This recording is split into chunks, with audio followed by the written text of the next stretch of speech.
Good morning. Today is the regularly scheduled meeting of the Board of Selectmen. It is January 7th at 8:30. In front of us, we have today's agenda. If you have any additions or corrections, otherwise, if I could get a motion to approve today's agenda. So moved. Second. It's unanimous. And then the minutes from our regularly held meeting on December 17th. Any additions or corrections? No, term I had to read them. Other than that, Okay, so if I could get a motion to approve those minutes. So moved.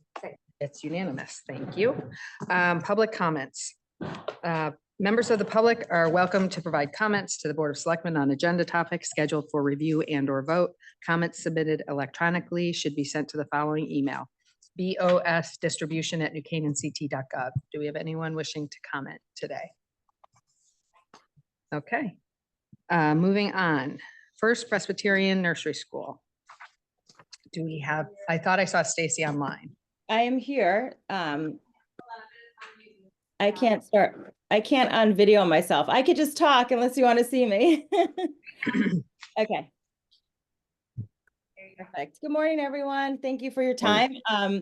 I'm Stacy Walker. I am the director of First Pres Nursery School here in town. Some of you might know us. Maybe your kiddos have been here or grandkiddos, but every year we have an auction in March. We are a nonprofit, and our big fundraiser in March every year is to raise money for our teachers' retirement fund. So this spring, March 21st, 2025, we were hoping to hold our fundraiser at Waveney House, and we would like to have a live auction and a silent auction, and I'd love to request approval for that, please.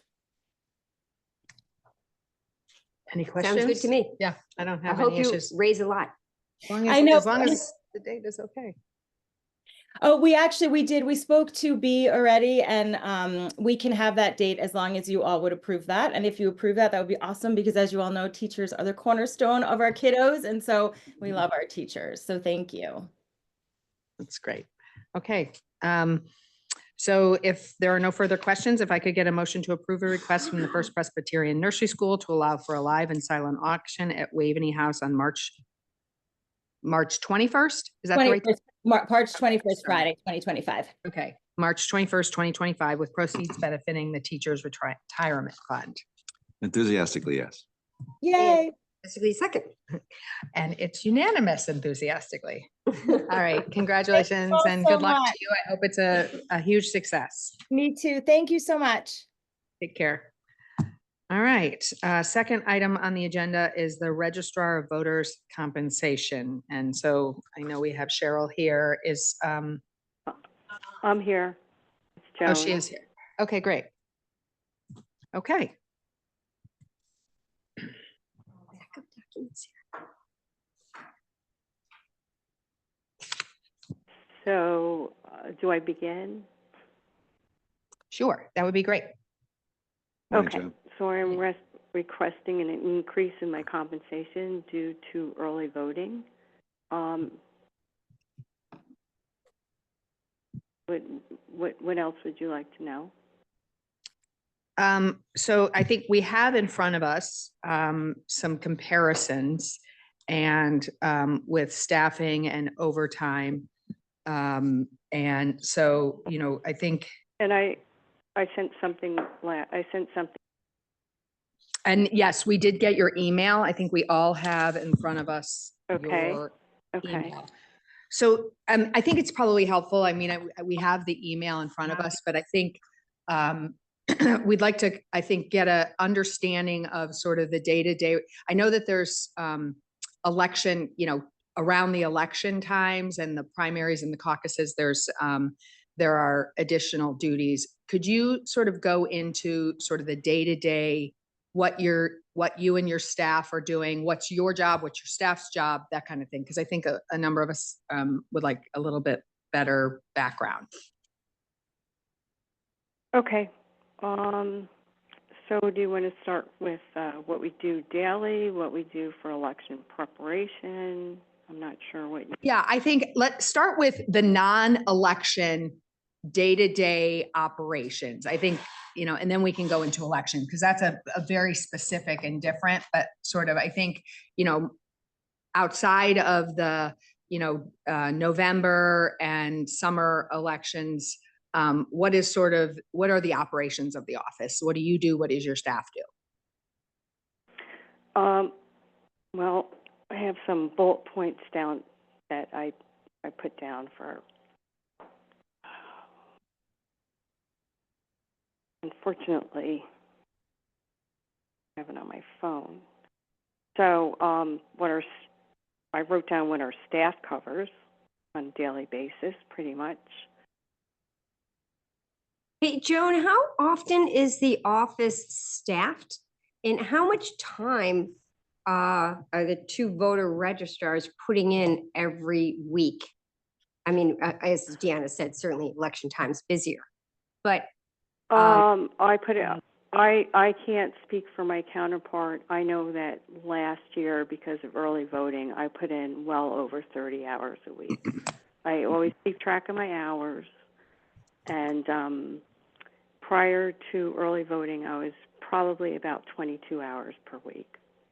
every single week of the we are- year, summer, you know. Yeah, that's the average. The average. Maybe there's a week or two in the summer that I'm not in or somewhere, but that's how much I averaged. Last year, I averaged about 32 hours per week. And that was because of the introduction of early voting, which is 14 days. And prior to that, I averaged about 22 hours per week. And can you just kind of go into what you do in that, what it is that you're doing, so we have a better sense of sort of what the job is? Well, if you want to follow along what, right, if you want to follow along what I wrote, what we do in our office, and we have to follow state statute as far as what the voter rolls are, upkeeping the voter rolls.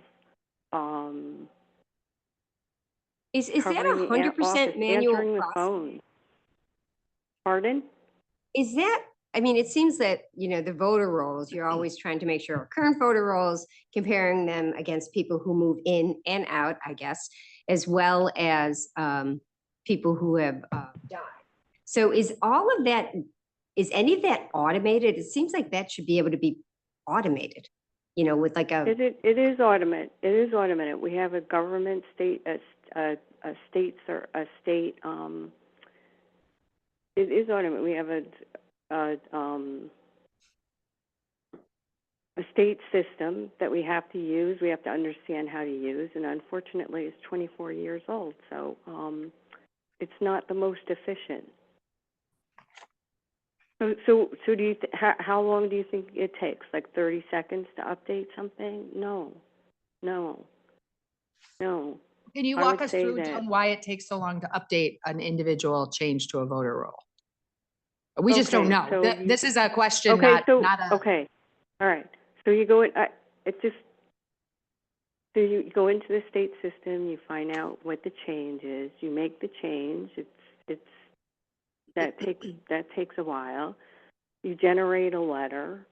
Then you generate you print a new registration card. You clip it to the old card. You pull the old card, you clip it, you refile it into either active, inactive, or off. And you send out a letter. It doesn't take 2 minutes. Dawn, how are we much notified longer. of so we have lots of people in this community who've still have homes here, but they're no longer residents. Right. So how do we know? We're notified by them. They will either call us or so email how do us. we then, so the only way we know that somebody comes off the voter rolls is if they tell us to take them off. That's one way. Then the motor vehicle department can maybe inform us. And then the secretary. You say maybe, why would they maybe and not wouldn't, why don't they absolutely? Because it could come from there. It could come from the Secretary of State's office that have received information from the state that they have now registered in, but that doesn't come online. That comes in hard copy maybe a month, 2 months, 3 months after it happens, and it's not in every state.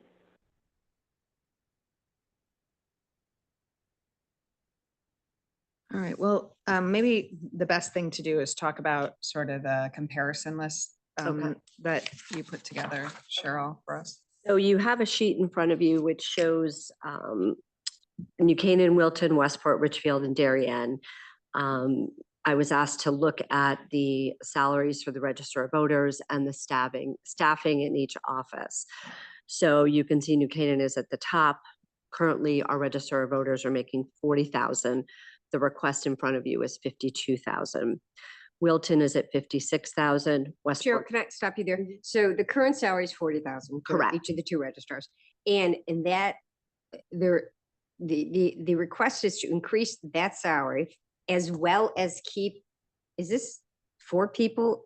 Is it 49,000 total? So when I ran the Register of Voters from 1/1/24 through 12/24, we showed that her part-time staff worked a little over 2,100 hours with a salary of $49,273.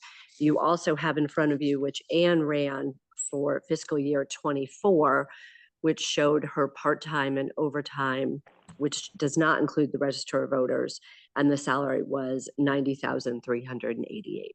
So is that overtime on top of the 49? Is that why there's a difference between, Well, it's different years. When okay. I ran was to make sure that we looked at this November because that was Okay. where she had the most expenses because of early voting. What Anne ran was what was normal before this. And so that does include. Well, it's the still OT. fiscal year, though. It's still a fiscal year. It's the fiscal year. Correct. Oh, you did calendar. Yeah. Sorry, that's. the So this difference. this $170,388.77. I think that's on Ann's total. Correct. That's the total Last year. of last year. Okay. To keep the voter. You know what, can I interrupt? I'm sorry. That sounds really high, and I want to know whether or not Bob Mantilia's earnings are in there. Of course they are. Why are they in there? He doesn't work for me. Joan, I You're believe he did taking work. you're taking all his earnings from last year, and you're No, we are putting not. it into my budget. Yes, we went through this Okay. last year. Joan, was he working for you at all this year during elections? Yes, but it doesn't come Okay. out of that budget. He was the head moderator, and it comes out of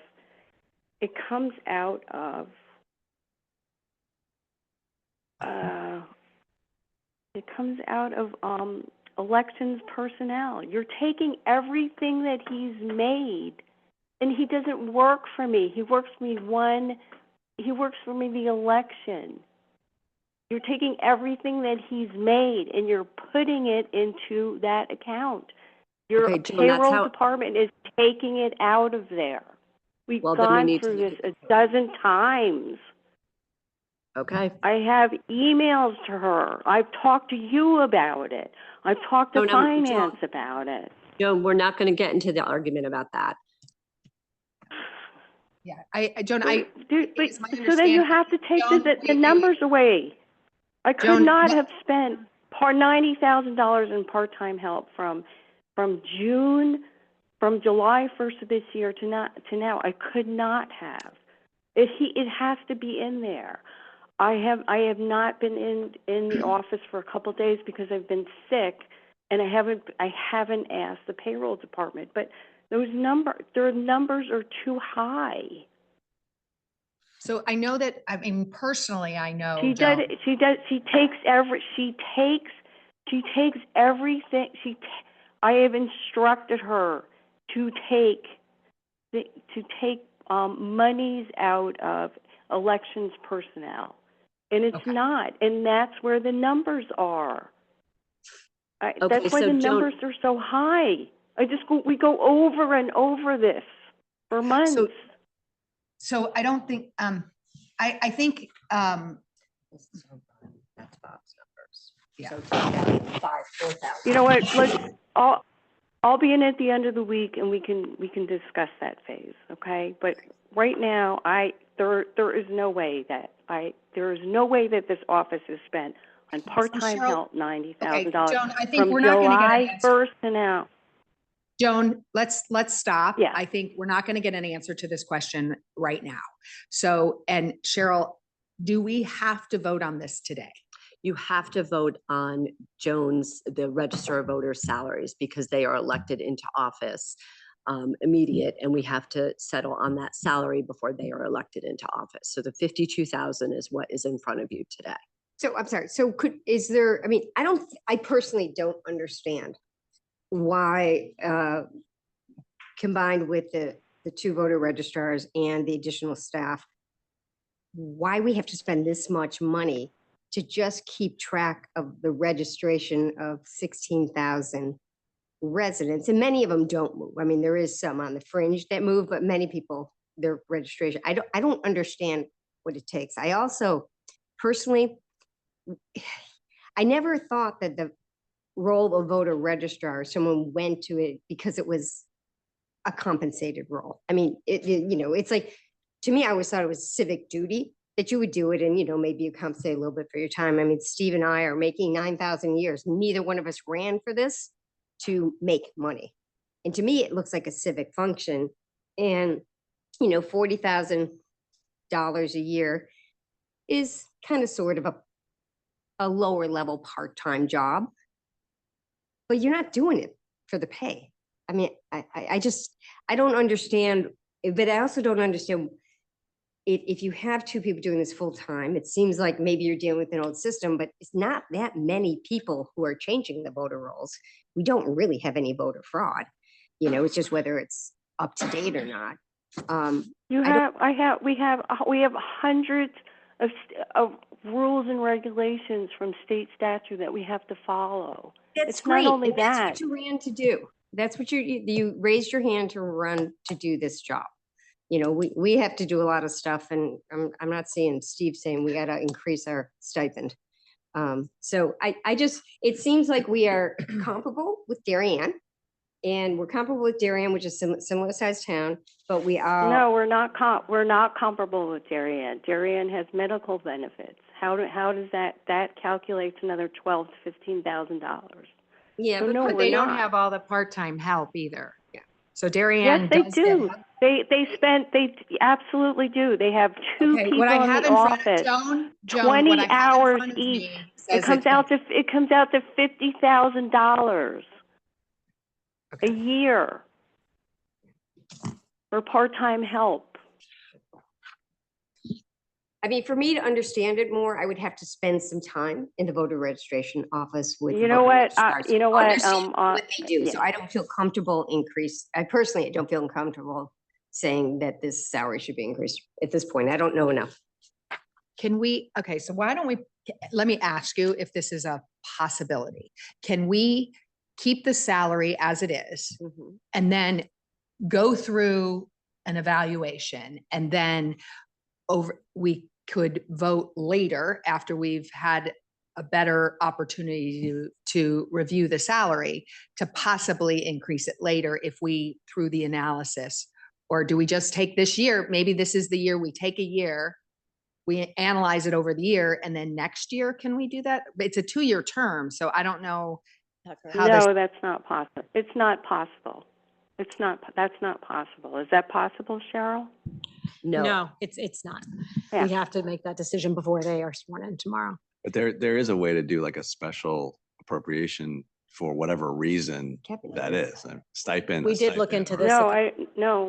No, I don't think so. That's in state. No, I don't. What about I overtime? really don't think so.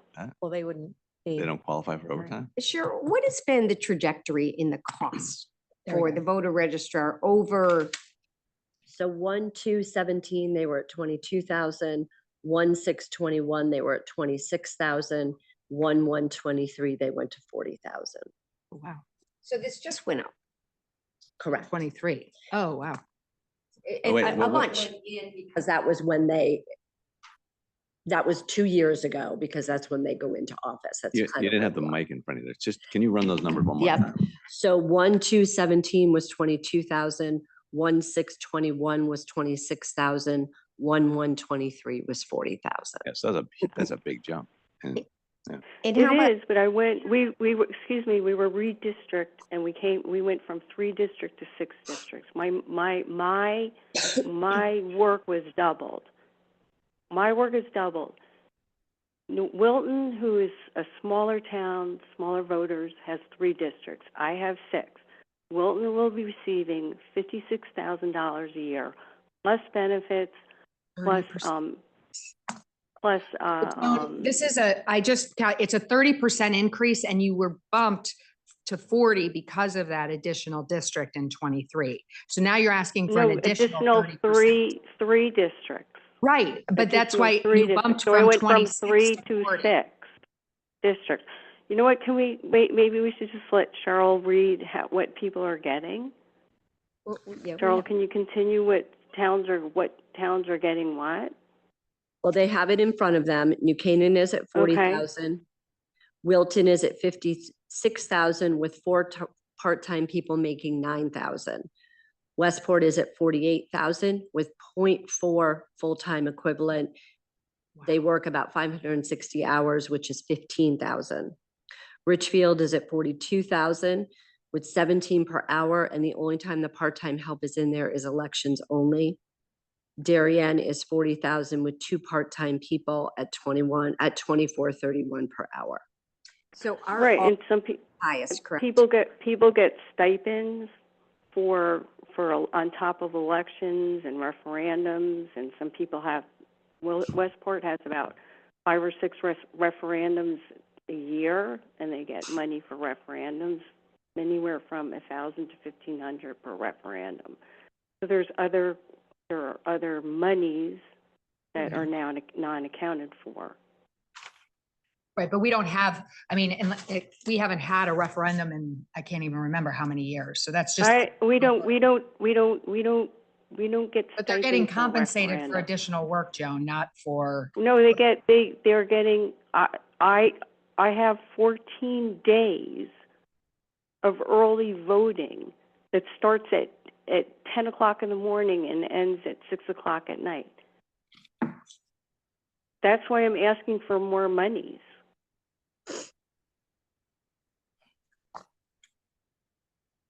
Well, I could, I think, I could get on board with like a 3% cost of living increase. So that would be 41,200. That's kind of what staff is getting. I can get on board. I'm not staff, I'm an elected official. I understand that, Joan. I'm trying to find a way to compensate you for, the cost of living increases. Because you already made more between 21 and 23 because of the redistricting. So what I'm trying to do is find. Which brought me in line with other registrars. So I still have 6 districts, and now I still have 14 days of early voting to prepare for. But you're already kind of set up for that now, I don't right? I don't understand. Wilton, who's doing the same job as we are, is making $56,000 a year plus But they benefits. don't have the overtime, Joan. penance. We have significant. I don't have that overtime. Okay, I could not have had that overtime. If you look Okay, at but previous Joan, you times, do have 2 people. You have Bob Mantilia, what he makes from the town. You have her taking that out of my account. You know what? I think, I don't And think it's not I think we overtime. should just kind of cut this off. And I think, do you have any questions, Steve? You haven't really. No, and Joan, just so you know, obviously the 3 of us appreciate everything that your office does. We know you guys are working hard. We've seen you working in the office, at all hours of the day, especially during election time. But, personally, when I see the increase in 23 at the rate it was, and then to ask for another 30%, in a year where you're going to see the three of us struggle mightily as we go through the budget season. It's going to be a another tough year. It's difficult to put another 30% on top of that. So Deanna's kind of throwing a life preserver here at a COLA increase, which I think is a great compromise. And I know it's not the full 5,000, but at least it's better than, I thought we were headed to zero, but I think the COLA increase is a nice compromise. So that's kind of where I'm landing on this. But again, we want to thank you guys for everything you're doing. We don't underestimate the amount of work that's being done by your office. So just want to say thank you for that. Sure. All right. Have a good day, everyone. In terms of the part-time staff hours, how are those, who determines how much we spend on part-time staff? Is there Joan and her counterpart. Okay, so is there also a discussion about, is it not to exceed a certain amount, or is it how do we control that expense as well? Yeah. We all have budgets. Right. If we go beyond those budgets, then Ann They'd have to will come. address those department heads. And we will look at this budget with Bob Mantilia. I did give Steve Carl a sheet that shows that even if I did take Bob out, okay, we take 8,000 out, there's still a number there. And so. Yeah, that number is 162,000. And Okay, so and that's, and Joan, we can talk. I know. We can talk, Okay. All right. but at some point, All right. we're in excess of $150,000 for that. Now, if it's over 150. Took Bob out. I Yeah. had Steve take him out. So it's still a lot of money. I mean, the town does throw a significant amount of money at the effort. And again, we know it's a lot of work, but it reaches a point where we've got other needs and we're spreading the money around. That's all, And this sheet does show each person and what they're making. So maybe you can come in and take a look at that as well. What, I'll pass it along. I don't have the sheet in front of me. I will send it to you, Joan. Okay. Pardon? Any other questions? No. All right, so I would like to make a motion to approve the compensation level for Elizabeth Orteg and Joan McLaughlin, new elected registrars of voters beginning January 1, 2025 at $41,200 per year. So moved. Each per year. Yes, I'm second. I'm not trying to be difficult, but no, I'm not going to second that. I still think that people raise their hand to be the voter registrar. It's largely because you want to be part of the civic duty. I mean, 4 years ago, it was a $20,000 a year job. I know it's a little bit more complicated. I personally think there's got to be ways to be efficient. We have technology. I know you have to work with an old state system, but there's stuff we could do in-house. So I'm not going to second it. Respect that. All right, well, so we have I moved, Steve second, so I guess we just need to vote. Mhm. All those in favor of the motion as read, raise your hand. All those opposed? Okay, thank you. And I appreciate all the commentary and Thanks, Joan. yeah. Yeah. And I think this exercise, Joan, shows we need to sort of maybe have a much tighter look at what it is we're doing, who we're paying, and how much we're spending, so that we can have a better conversation about this in 2 years. So, okay. Thank you, All right, Joan. thank you, Joan. Morning. Are you guys easier than that? I Was hope. that? You're easier than that, I hope, right? It should be, we're hoping. We can How make it about easy.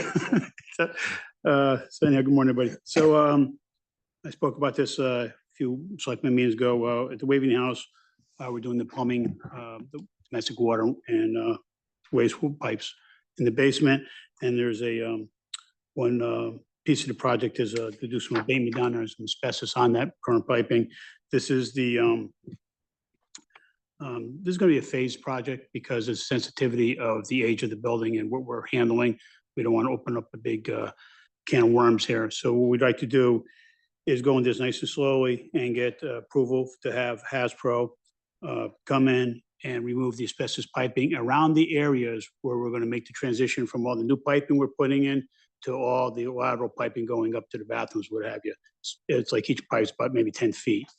Once we get all that done and new pipes hooked up, then the old system will actually be abandoned in place, and then we can take our time, sit back and say, okay, how do we want to abate the rest of this basement? It buys us some time and we get what we need.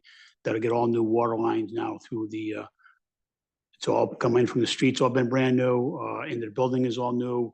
This will get us all new, nice domestic piping, hot water, cold water, and waste pipes all through the basement to where it goes vertically. So I just want to make sure I understand. So this is the abatement for the currently wrapped pipes that we are In the areas. swapping correct, out, right? Correct, in the areas of where we're making the new connection. Right. We have the pipe here with asbestos on it. We're gonna run a new pipe next to it. We're gonna stop about 5 feet short of it, do the asbestos removal on that last 5 feet or 10 feet, whatever it may be, and then connect a new pipe to the pipes going up through the floor. So how many feet of abatement is this? I mean, this 22 plus change. It's like how many feet? Yeah, well, the whole project has $200,000 there just to do it, so this is just a small portion of it. So we're looking at approximately, you got 22, 32, 38, 42, 150, 160, 100, almost a little under 200 linear feet. Okay, so it's a chunk. Yeah. Mhm. Yeah. Yeah, and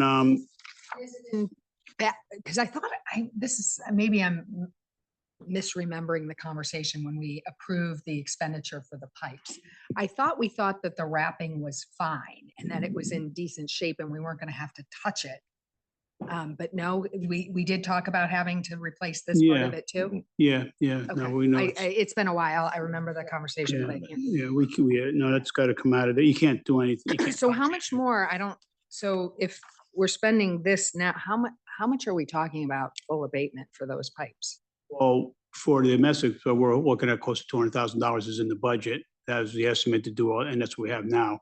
And so I'm this sorry, was it 200,000 just the abatement, 200,000 for the entire, water pipe and domestic pipes in the basement. just the abatement? Yeah. Not that- replacing them, just the abatement? Just the abatement, right? And that's just for domestic piping. That has nothing to do with the heating system, which we don't want to touch.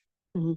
And so what, and it's in the budget for this year. Yeah. It's just, this is all that they can do at this That's all point. we want to do at the moment because we don't want to open up a big can of worms down there. We want to get the new water pipes all hooked up. Then we're going to be very happy at that point. So and this then we is can- within that $200,000. Right. Okay, this is just the first chunk that we're spending. And the contingency, guys, it's 4550. Is that enough for this kind of? Well, There's a I little did bit of put risk a involved. 20% on it. Listen, I'm comfortable with that for the moment. If something happens that it's going to exceed that, then we'd have to have a Back. conversation. There might be Okay. something more of an urgent matter. We are concerned about when we start pulling on, wrapping off pipes that something else is going to happen. That's why we're going to go in here very slowly. We don't want to disturb the heating pipes if we're really close to it. We don't want to shake anything. They already know we don't want to cut things with sawzalls. We don't want to make any vibrations. We're just going to go nice and easy. So, Because asbestos undisturbed is fine. It's just disturbing it.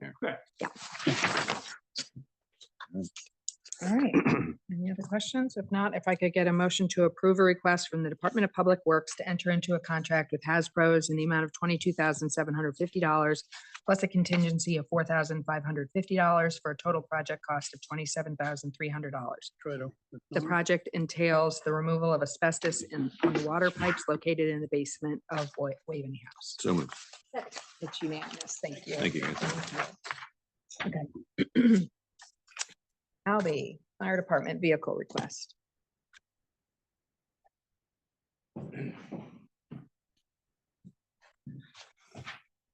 Good morning, all. Morning. The fire department would like to request to enter in a contract with Mount Kisco Chevrolet for not to exceed 47,000 for the purchase of a 24 Chevy Traverse. Do you have any questions? Trying to find that. Yeah, that was in That's this in year's the, budget, planned expenditure, et cetera, et cetera. Correct. In this year's budget, and 3 quotes, that was the lowest, and that's one of the only ones that's actually available without ordering it. Did this come in within the budget line item for it? Was this just plenty? Yeah, the budget line items, give or take 80,000 because of outfitting. But I think with this car, it's going to be less than that. Okay, so we have it, we planned on spending about 80,000. We should come in below. Do you know how much the outfitting is going to cost? Right now with radios and decals and lights, it's an estimate of 10,000 for that outfitting. Oh, great. I got to get the price on the radio. Yeah. Come in maybe $20,000 under. Great. Yeah, we're lucky to get it because there's not a lot of inventory out there, so. Yes, and some won't even give them up, especially. Correct. All right, any other? It's always great to see it come in lower than we thought.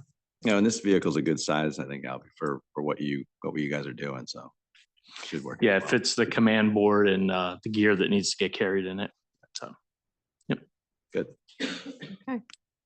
All right, if there's no further questions, if I could get a motion to approve a request from the fire department to enter into a contract with Mount Kisco Chevrolet in an amount not to exceed $47,000 for the purchase of a 2024 Chevy Traverse. So, Second. It's unanimous. Thank you. Thank you. Sally. And volunteer tax.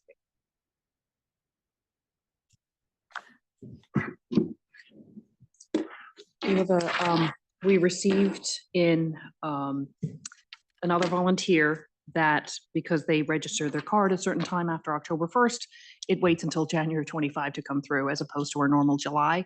So we're putting this person, Sylvana Cordona, in front of you for $224.48. And as you know, they have up to $2,000 per year for their taxes in the tax year. So we're looking for the tax abatement on this volunteer. and then you gave us, and I forget if you gave us a total, I think at some point during the year, you give us a total of what that annual expense looks like, right? It goes between like 67 and 70,000. And originally, I think we were thinking it would be under, we discussed it, it's a long time ago now, but I think we thought maybe 70,000 it would cap out, or 100,000, but we're not there yet. No, we're not there yet. Yeah, we're hitting pretty much on our budget. Yeah. Good. All right. Well, it's being used, which is what it's supposed to. Yeah, we're thanking our volunteers for the work they're doing. If no further questions, if I could get an approval of a request for the abatement of real and or personal property taxes due January 1st, 2025, as per ordinance titled Property Tax Abatement and Other Benefits for Volunteer First Responders, approved by the Town Council on June 17th, 2020. So moved. It's unanimous. Thank you. Thanks. All right, Ann and Joe. The Deloitte Global Tax Centers.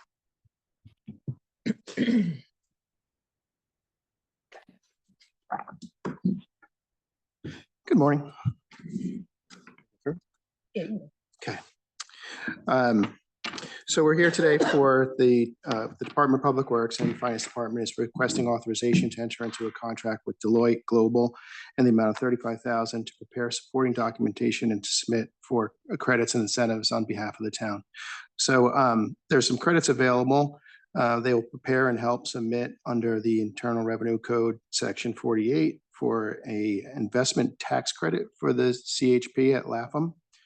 This requires them basically to submit a $0 tax return on behalf of the town, and then we get a credit against that for a certain percentage of what we spent on the CHP units.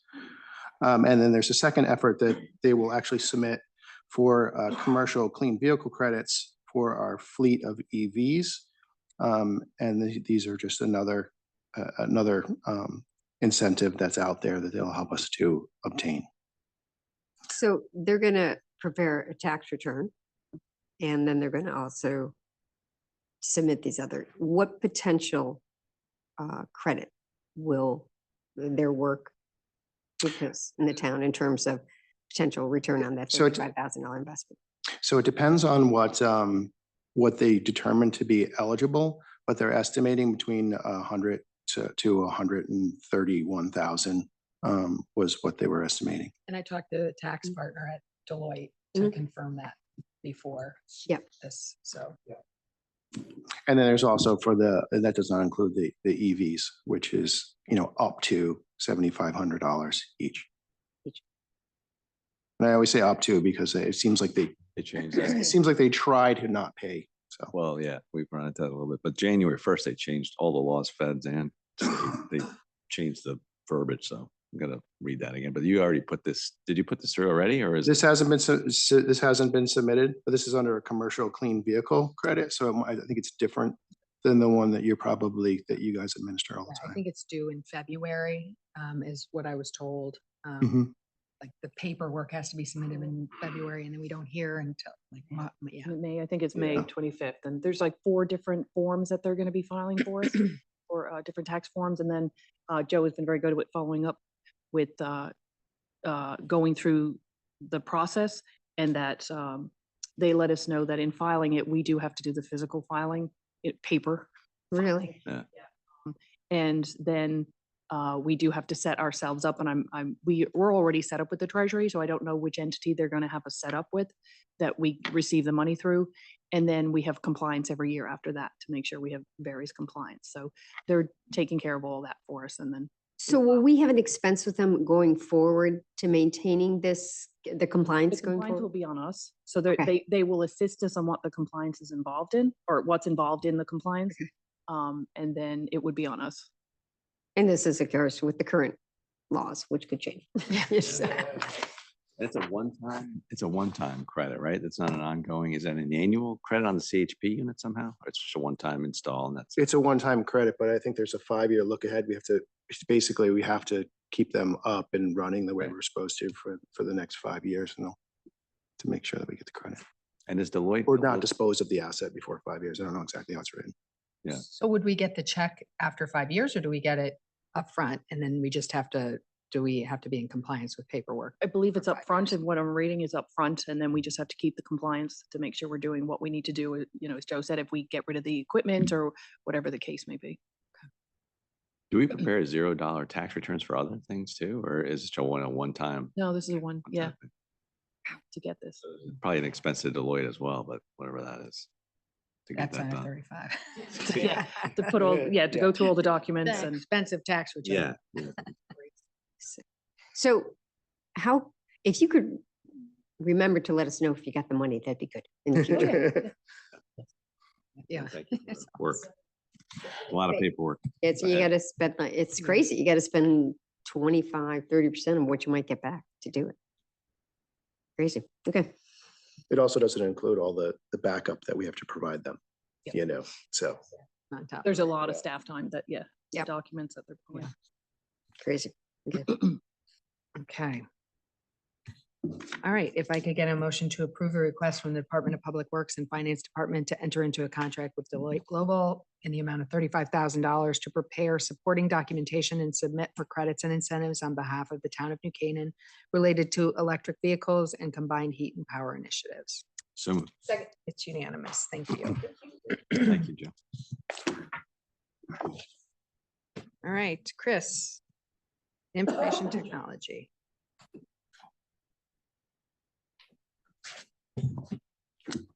Ours is short and sweet. We made a clerical error. Last Board of Selectmen, you approved the payment. We had the wrong name on the payment. It's not going to total, it's going to Leaf. So Finance asked us to come back and make sure that that was brought to you in your attention and put on record. No change in numbers or anything? No, sir. I'm just looking at the bill. Why do we have a 10% late charge? They're not gonna pay it. They said that they had sent out the bill. Enza, who works and does our admin work, we never received it. So that'll be in the rear. We're only gonna pay what we're contracted for. Okay. Which is what your number says. Okay, thank you. So there's no further questions. If I could get a motion to approve a request from the Information Technology Department to enter into a contract with Leaf in the amount of $54,621.15 for the annual Cisco SmartNet support of the WAN voice systems. So moved. Second. It's unanimous. Thank you. Thank you. Right. Jen and. I guess This thing's me. got a lot of language in it. Yeah. Oh my gosh. It didn't start that way. Yeah. and this is. So before you is the agreement between Town of Darien and Town of New Canaan for acting director of health. By state statute, when either myself or Mindy, the director of health in Darien, is on vacation or medical leave or whatever, you're unavailable, not just taking a day off in your home, but like you're physically out of state or out of the country. There needs to be somebody that has all the credentials and is recognized by the Commissioner of Health to be the acting director of health. So previously, Dr. Reed, before he retired, was my backup because he had the MPH in addition to the MD in Darien. Before Dave retired, Mindy was the backup. But in the smaller towns, this is common to do the MOU with each other because it's more cost effective than obviously hiring multiple assistant directors when it's really not necessary. And I've already had to be it for Mindy in July. It's just taking longer to get this agreement. Because the original from the state was very short and didn't really make it clear that, you know, we're not employed by each town, you know. I don't get Darien's pension. There is none of that. There's no compensation at all, actually. It's basically mutual aid for public health. Exactly. That's the way I look at The it. essential way to put it. Yeah, so this is great. And my only question is, would it be, now that we have this language set, would it be useful to reach out to other communities like Wilton and Ridgefield so that, you know, all like we could have maybe even more back, you know, I don't know if it's always been fine. Mindy's never gone when you're gone, so it's fine. And, but I just, you know, would it be helpful to have this agreement with other communities? We could always add on like Ridgefield, because right now, for instance, their director of health is on medical leave, pretty, you know, severe medical leave. Oh, okay. And so the acting deputy, they had a deputy director of health on staff, but now there's no backup to her, Okay. for example. So that might be a town that we reach out to. Okay. Yeah, more Well, I'm towns gonna and they see that. mutual I'm aid. gonna see Rudy on Thursday, so I love can Rudy. mention The way the mutual aid works, like if you go on vacation, you call Mindy and say, hey, I'm away these days. Right, we also have to notify the state. Oh, So okay. before I More even than- tell more than just- Deanna or she tells John that we're going, we have to tell the Commissioner of Health, we have to tell the Commissioner of Health who's acting director of health, what the dates are, how long we're gonna be. Wow. Yeah, that's always been the process with the state. But if I just take a day off like I did at Christmas time and I'm home and my staff has still contacted me, that's not needed. But like in April, I'm going on a cruise for a week. I'm gonna be completely unavailable, you know, so that's when it's Mm. important. Great. That's All right. smart. So if I could get a motion to approve an agreement between the town of New Canaan and the town of Darien regarding the appointment of an acting director of health in which the director of health of either town is temporarily absent or unable to act due to illness, injury, vacation, or temporary leave of absence. So moved. Second. It's unanimous. Thank you, Thanks. Jen. Now you can really enjoy the Happy cruise. New Year. Now you can enjoy I that cruise. You know. won't be thinking about it. I'll see you in 2 weeks. All right, police department, Joe. Morning again.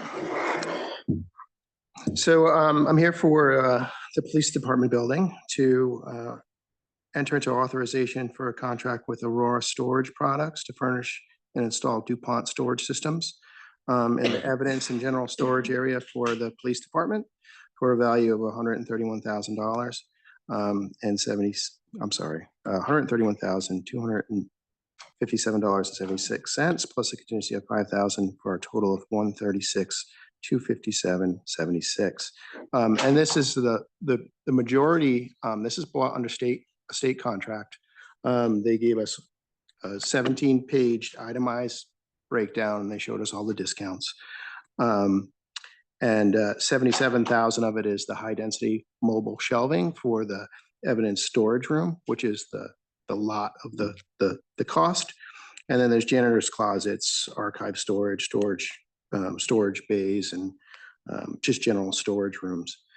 So this So this covers all those incidental items. So Joe, did this fall under FF&E for, FF&E, and yes, did we have like a kind of a line item we thought this would come in at? How's it? yeah, we had $650,000 for the overall No, I know, FF&E. but this, in the subsection, do we divide it up for what we thought the shelving would be? There was a subsection for the high density storage, and that was 50,000. But when I said this, the 77, that's for the whole room, for the evidence storage room. Mhm. So generally speaking, we lumped the two together just because it's, easier than to try to, figure out which pool of money each one of them will come out. So if you add what we had for the high density shelving plus the FF&E had $650,000. And with this contract, we would spend 560,000. So we're 90,000 to the good in those two line items. What was For it, 90,000 what? To the good, Good, 90, so we're far. $90,000 Okay, good. under budget. Good. Okay. All right, and we think we're done then? I mean, we think we, Incidental things when we go through, with the walkthrough with the PD, there's always some day two items that either, they don't work well, or I need another wardrobe here. We've vetted out most of that, but there's always some nits and gnats when you move into a building. okay, great. All right. If there are no further questions, if I could get a motion to approve a request from the Department of Public Works to enter into a contract with Aurora Storage Products in the amount of $131,257.76, plus a contingency of $5,000 for a total project cost of $136,257.76. The project entails the purchase and installation of DuPont storage systems for evidence and general storage at the new police department building. So moved. It's unanimous. Thank you, Joe. Thank you. All right, Tiger and Bill.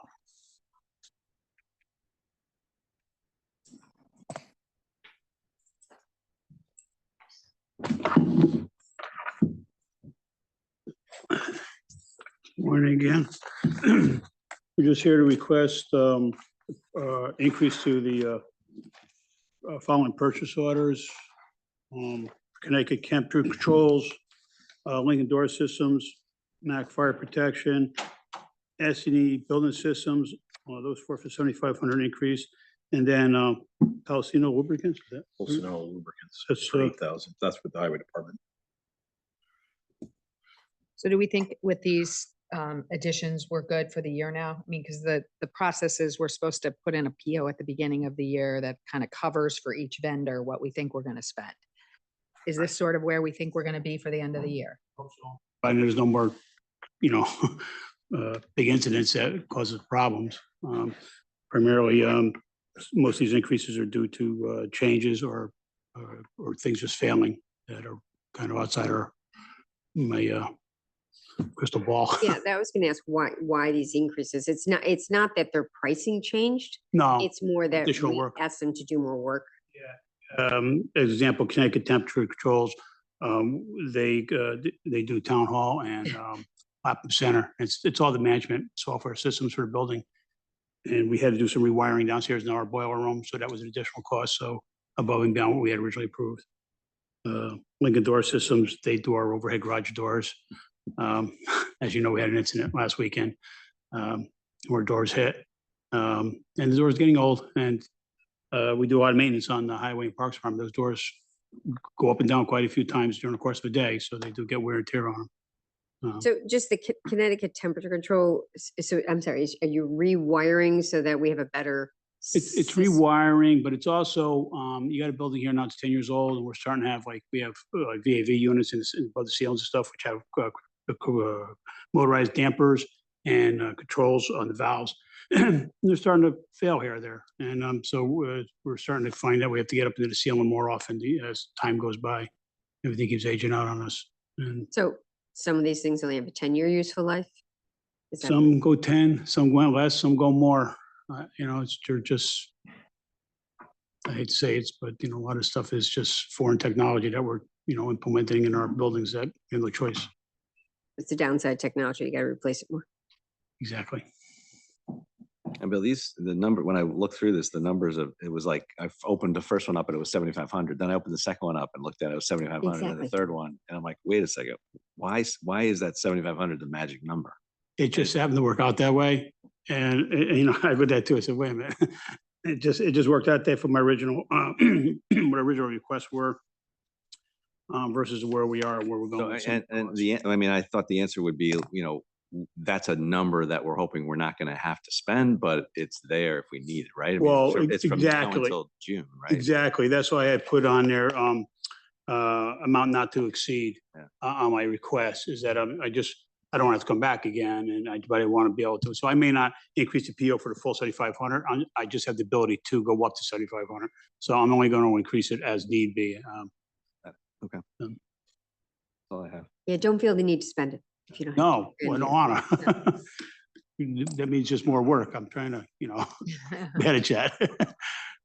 I just want to know if those Connecticut temperature control added POs are going to help with the multiple different temperatures in all our offices. I can't, it doesn't affect the weather. The weather affects us. So we do the best we can. And as you know, our weather's been a little screwy these past several years. All right, so if there are no further questions, if I could get a motion to approve a request from the Department of Public Works to increase the following previously approved purchase orders as follows. Connecticut Temperature Control, $7,500. Lincoln Door Systems, $7,500. Mac Fire Protection, $7,500. S&E Building Systems, $7,500. And Pulcinella Lubricants, $8,000. So moved. Second. It's unanimous. So Thank you. you guys have this money within your budget. Don't Yes. worry. Okay. Thank you. All right, Tiger Sidewalks 2024. So, good morning. This first item is for sidewalks 2024 Park Street, some bluestone sidewalk repair. So as part of our sidewalk management improvement program, we went out we solicited quotes from 8 separate bidders. We received 3 quotes back. The quotes were from Peter Lonnie Incorporated at $13,507, Reliable Excavating at $19,935, and Burns Construction at $46,918.59. The project entails a removal and replacement of some damaged existing bluestone sidewalk panels, as well as some other miscellaneous sidewalk work, a curb ramp installation at the intersection of Park Street and St. John's Place. We have one set of bluestone walk that's in front of the Abbey or the parsonage there. So our request is to award the contract to Peter Lonnie Incorporated for $13,507. I added a 15% contingency of $2,000, and that's only a couple of panels that we solicited, or we showed the panels that were going to be broken. I think I showed that in the memo. But if there's another one that breaks or one that's fractured at the time, that there might be a little bit of additional work there. So that was $2,000 for a total of $15,507, and the funds are currently available in our sidewalk capital account. Hey, Tiger, how could Burns be so much different? Are they putting different stuff in? I mean, it's like, it's that they much just- different. Right. It was he said, don't. Obviously. He was nice enough to send us the third bid, but knowing that he was not going to be competitive. So therefore he just took himself out of the running completely. Okay. And submitted that. But he knew that he would not be able to compete with the others that we were soliciting quotes from. Okay. At this level. That's a pretty small job too. I mean, Yeah, that's why it's a small job, and we don't have any other bluestone walks, so I don't have it anywhere in any other contract. So it's kind of, when it was brought to our attention, we said, we'll come and take care of this one area. Any other questions? So if I could get a motion to approve a request from the Department of Public Works to enter into contracts with Chris DeAngelis. Wait, I did it wrong. No, Sorry. you're on the wrong one. Approval of request from the Department of Public Works to enter into contract with Peter Lanny, Inc. in the amount of $13,507 plus a contingency of $2,000 for a total cost of $15,507. The project entails the removal and replacement of damaged existing bluestone sidewalk panels and other related work on Park Street. So Second. It's unanimous. thank you. Okay, and then sidewalks 2025. Sidewalks 2025 South Avenue pedestrian ramps, the survey and design services. So we solicited a quote or proposal from Cabezas DeAngelis PE LLC. They used to be Cabezas DeAngelis engineers. Now they're Chris DeAngelis PE. They are separating, Cabezas and DeAngelis are separating as of January 1. And Shevlin Land Surveying LLC for survey and design work for the replacement of pedestrian ramps along South Avenue from Cherry Street to Surrey Road. So in essence, the entire pedestrian way of South Avenue. The work entails the survey and design of 23 separate intersections along this route, 47 separate pedestrian ramps. The Department of Justice's 2010 ADA standards require that curb ramps at newly constructed or altered streets or highways are brought up to the current standard. And all of these roads were overlaid or repaired last year as part of the Eversource work that we had done. We didn't include that in that. It's not part of their purview. This requirement is not part of their purview. Once the road is, they paid for the paving, but the sidewalk repair would be on us. So we need to go back out and design these pedestrian ramps and then have them go out to bid. We estimate that that project's about $205,000 work for the entire stretch. And that's both sides. It's both sides of South Avenue from Cherry to Surrey. Basically one side stops at Farm, but the other side extends all the way to Surrey. So they'll be surveying each individual intersection and then designing for each ramp accordingly. Do we have meet with the ramps? standard. Some ramps now? I'm trying, All have ramps are not standard. They're not up to the current standard. So every single one's not up? majority, not every single one, but with the ones that I counted every single one that needs to be done, and there's 47 of them. It's at 23 intersections. So we have some that have been upgraded, some that haven't. The majority of them don't have the tactile warning strip, and that's a requirement. Back when they were originally constructed, they didn't require it. Now they require it. That'll be the standard that we've seen all over town, which is a concrete would be apron with a warning or Right, with a tactile, the panel in front of it, that's a different color. That's for low vision, people with low vision. So you have a different color. So we use the brick color. We don't like the yellow. They come in a yellow, and we don't like the yellow. We like the brick color. And then it has a granite curb fronting so that a plow coming forward, our sidewalk plow that comes along the sidewalk along South Avenue, or our plows, the state plows, won't chip the front of the concrete, because if they hit it, they'll chip the front of the concrete. They hit the granite, they don't chip the granite. So it's basically we armor plate the front of it with granite for longevity. So some of those sidewalks, the traditional sort of asphalt into asphalt, so it comes down slowly and then it just goes into the road. And that's a lot of those on South Avenue have the old school. Right. So what happens when we rip up those roads again? Will they pay for new aprons, or will they be able to made up to that when it comes to the asphalt, where the road and the Are you talking the driveway aprons? Yeah, or anywhere where our new sidewalk comes into the street, you're gonna. We would have to bring that up to the current standard at the time if we repave the road or even resurface the road. So a micro thin overlay is considered a resurfacing, and is considered that would trip the requirement. Yeah. We're hoping at this point we'll bring it up to the standard. The standards are very current, so we're hoping that those standards will carry for the next 10, 20 years, and we won't see another change in the standard. So I'm assuming you've in your road management program for this year, have you looked at how much this piece is also going to add to the road management for the rest of the roads that you're touching? Yeah, the majority of the roads we're touching don't have Sidewalks. Yeah, the downtown work is primarily done now. So the rest of the road network doesn't have it, so we don't run into that issue. We run into driveway ramp issues or driveway apron issues, but we don't run into sidewalk. Yeah, that's issues. not part of the DOJ stuff. No, so no, it's not. Okay. So Tiger, I know that we had I want to say $500,000 ADA number. So this is not coming out of, even though it's ADA related, it's coming out of. Correct. This would come out of our sidewalk account. That's correct. And the cost of complying, the 205, would that be in next year's budget? It's not, is it in the? No, current? it's in the current. Okay. I planned it. I would like to see if we could do this work during the shutdown. Aquarian will be, it's a great segue. So Maria and I have a meeting at noontime today to do a pre-bid meeting with Aquarian for the work on South Avenue from Harrison to Farm Road associated with the 36-inch water main. And we're looking to, they are looking to shut the road down between, Monday through Friday work hours from Harrison to South Avenue in order to complete that work in the months of July and August.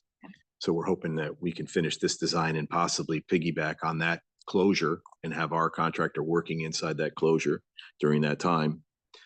So that we have less traffic, disturbance, things of that nature. But that, But the money, the 205's in the current, so would it just roll to the next year? I mean, we're July. well, it's in the fiscal 25 budget, which next, it will roll. Yeah, once we get into July, yes, correct, it'll roll. Okay. Sorry. We've talked about that project and I lose sleep over that project, shutting South Avenue down. But anyway, it's during the summer. So July and August, say South Avenue shut down. We've talked about this. They're not planning on doing Farm Road during the school year, right? No, that's the whole point of this closure, is to do it to try to be able to then put 2 crews inside the work area and do all the work inside this one shutdown time. Because we did not want it. It was either to do 1 crew during the summer for 2 years, or 2 crews, shut the road down 1 summer, be done. And the only way that we can get 2 crews inside the work zone is to shut the road down, because the DOT doesn't allow 2 crews inside a mile of each other working on the same state road. But if we do a closure with detours, then we're able to put 2 crews inside that work area. The irony is we're not really benefiting in any way, shape or form on this entire project. No. That's correct, right?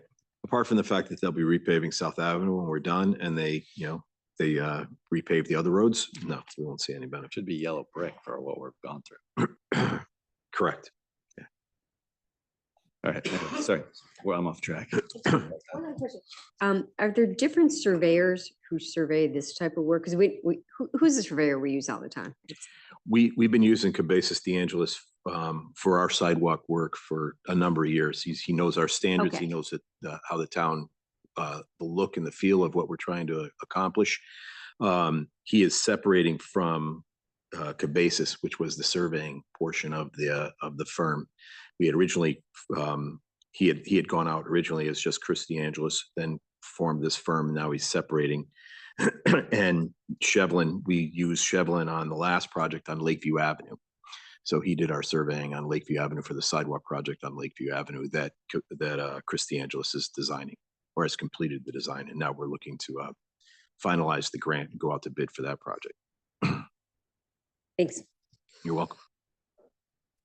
Any other questions? Not, if I could get a motion to approve a request from the Department of Public Works to enter into contracts with Chris De Angelis PE LLC in the amount of $20,000 and Shevlin Land Surveying LLC in the amount of $18,000.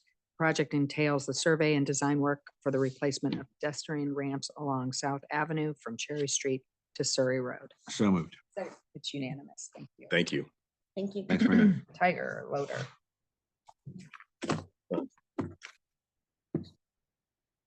And So I'm joined by Don Smith, our transfer station superintendent. Hi, Don. So this is a purchase of a new loader, a 624P John Deere loader for the transfer station. It's underneath a Sourcewell contract 011723 JDC.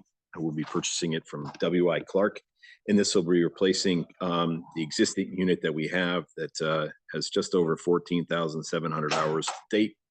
And it requires substantial work, and it's not worth us to try to then put money into a machine, since the average lifespan is approximately 7,000 to 12,000 hours for a machine of this type.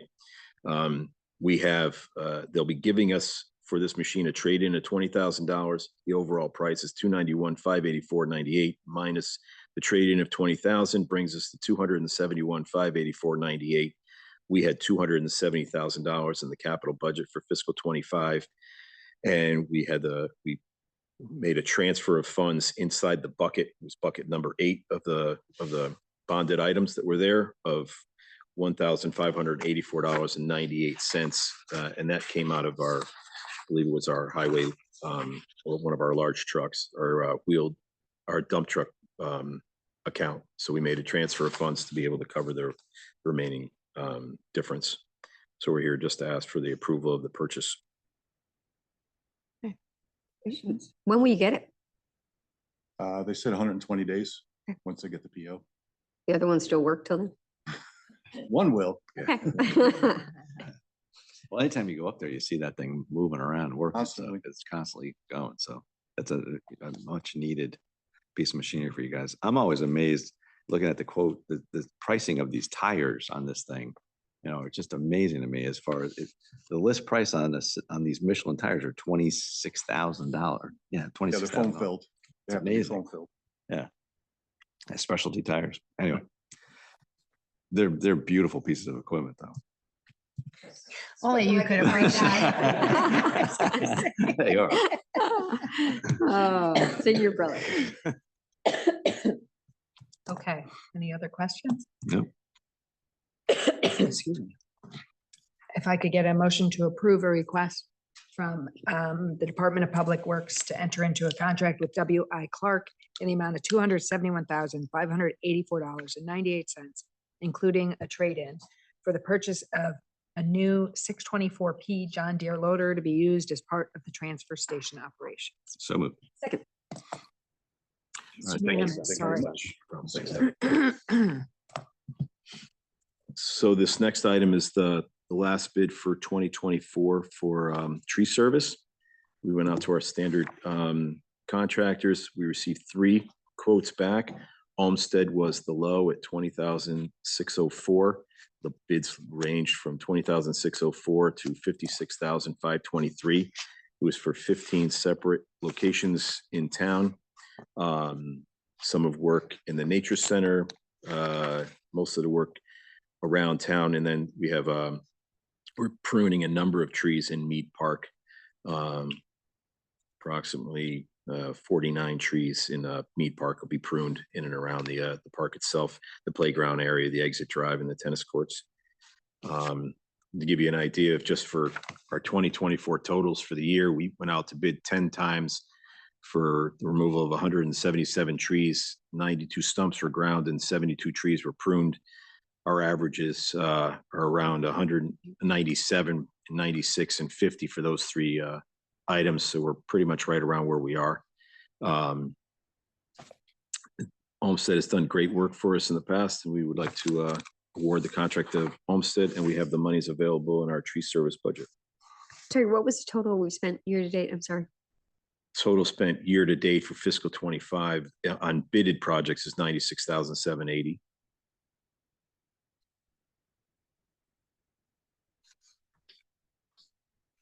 Yeah, again, this always cracks me up, the range of the bids. You should go, well, you're removing a stump, Very, very similar to the, the previous ones, right? It's I'll do Want to it- be in the mix, but can't do it Yes, this time. Right. I'll Yeah. do it 4. If you really twist my arm, I'll do it 4. That's basically what they're saying. So Other questions? If not, if I could get a motion to approve a request from the tree warden to enter into a contract with Olmsted Tree and Shrub Company in the amount of $20,604. The project entails the removal, pruning, and stump removal of various trees in town. So moved. Second. It's unanimous. Thank you. thank you. Okay, Cheryl. Motions. Get Sebby first. I'll get out of the way. Get out of the way. Just follow the agenda. It's all And good.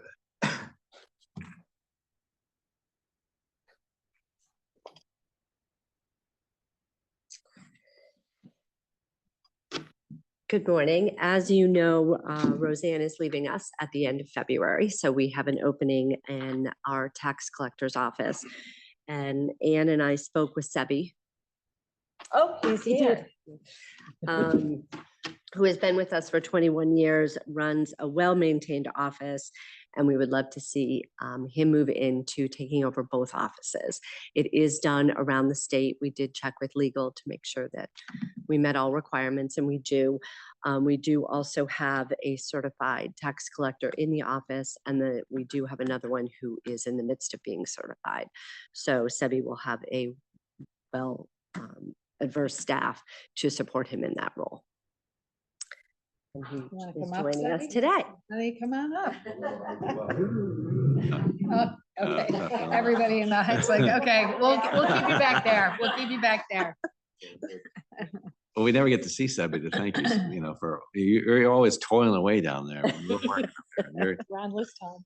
Yep. You are one of the hardest working guys we have, Sebby, and you're really, really do an amazing job. And the history of your office and the work you've done over the years has been amazing. So I have no doubt that you can handle another role. So thank you for stepping up. I've been in his office a few times in the last year. Had a few exciting things with, tax abatement and and my very first thing in office was the new assessment. So that was so much fun. So much fun. So much fun. So much fun. Yeah, you've weathered a few storms when it comes to that stuff. So and you've Yeah. got thick skin. So thank you for that as well. Yeah, thank you. All right, so should we do one at a time approving? Okay, so if I could get a motion to approve a request from the Human Resources Director to appoint Sebastian Calderella as the Director of Assessments and Taxation. So moved. It's unanimous. Congratulations and thank you very Thank you, much. Sebby. All right, and now Charles Lewis, how Excuse me. are you? Well, thank you. So, so Charles Lou Boyce, God's sakes, they had to do Howard Mann too, so don't worry about it. So we're here to promote Lou to the new role as Highway Superintendent. Lou's been serving as the Operator 3 crew leader, which is in essence the second in command for the Highway Department since the retirement of our long-term superintendent, Mo Zachary, last September. He's been at the highway since August of 2017, first as an Operator 2, then recently as an Operator 3 crew leader with increasing roles of responsibility, and he's shown himself to be a capable and competent leader. Therefore, we recommend the promotion of Charles Lewis Boyce as the new superintendent to Highway Department. With this promotion of Lou moving into superintendent, we'll be replacing Jim Peck to his prior role as a road manager for the town. We just want to thank Jimmy for his time serving as the interim superintendent while we went through this change during this transition period. So we're very excited to have Lou take over the role full time. And Mosey called yesterday and he is 100% behind. He's in Florida. So he would be here, but he's in Florida. So yeah. Especially. Lou knows over his shoulder. So Yes. Is he on your speed dial? Yeah. Got you again, and I think of Charles. It's unbelievable. A roof, a building could fall on my head. If you're screaming Charles, I'm not even looking, just so you know. Done for the town. Well, thank you. Appreciate it.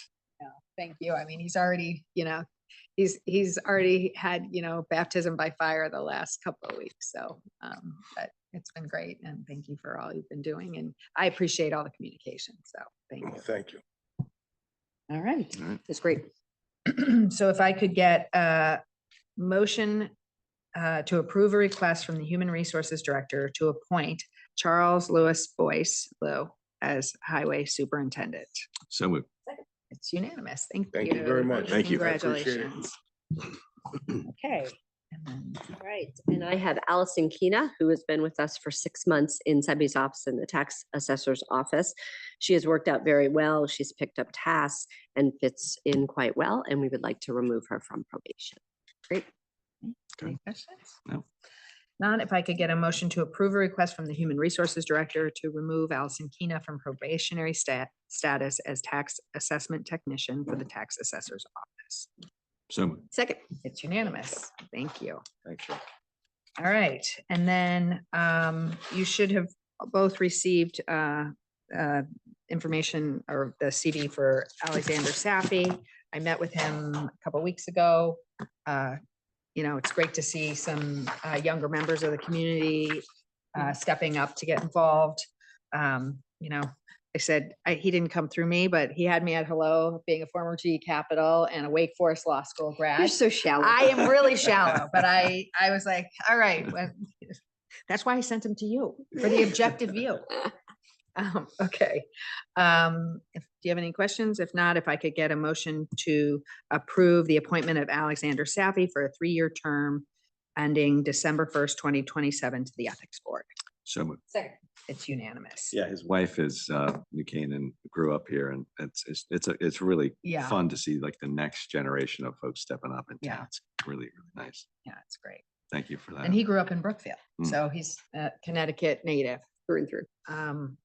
All right, and then if I could get, I don't know if you have any questions, but we need to, with the resignation of Colm Dobbin from the Board of Finance, I'd like to move Nick Matraxis from an alternate member to, as a regular member, appointing him for a 4-year term ending November 15th, 2026.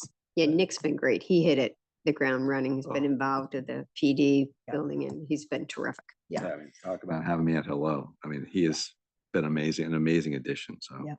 fully support. this. Playhouse and everything. Yeah, It's he was been with great. me every Friday for a walkthrough in the final weeks and months of the Playhouse. So it was great. It was great to have those eyes on the project with me. So, and somebody who has, a really serious background in finance and the construction. In construction, industry. So It's terrific. It's great. So did we get a move in a second? No, you didn't need to do that. Can I get a motion? Yes. I'll second. Okay, it's unanimous. Thank you very much. And then you should have in front of you contracts under $10,000. If you have any questions, let me know.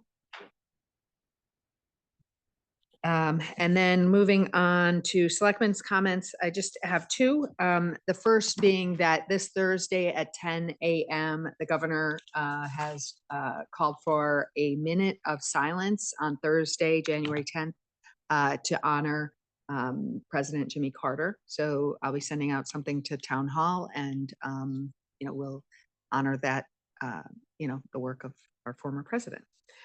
And then I'd also like to announce the first grandchild of Steve and Tracy Carl, who arrived last night. 12:13 a.m. Oh, wow. So this morning, you didn't get a lot of sleep. Oh, I'm yesterday. It impressed. was yesterday morning. Sorry. Oh, okay. Yeah, so her You birthday. really didn't get a lot of sleep. Her birthday's the 6th.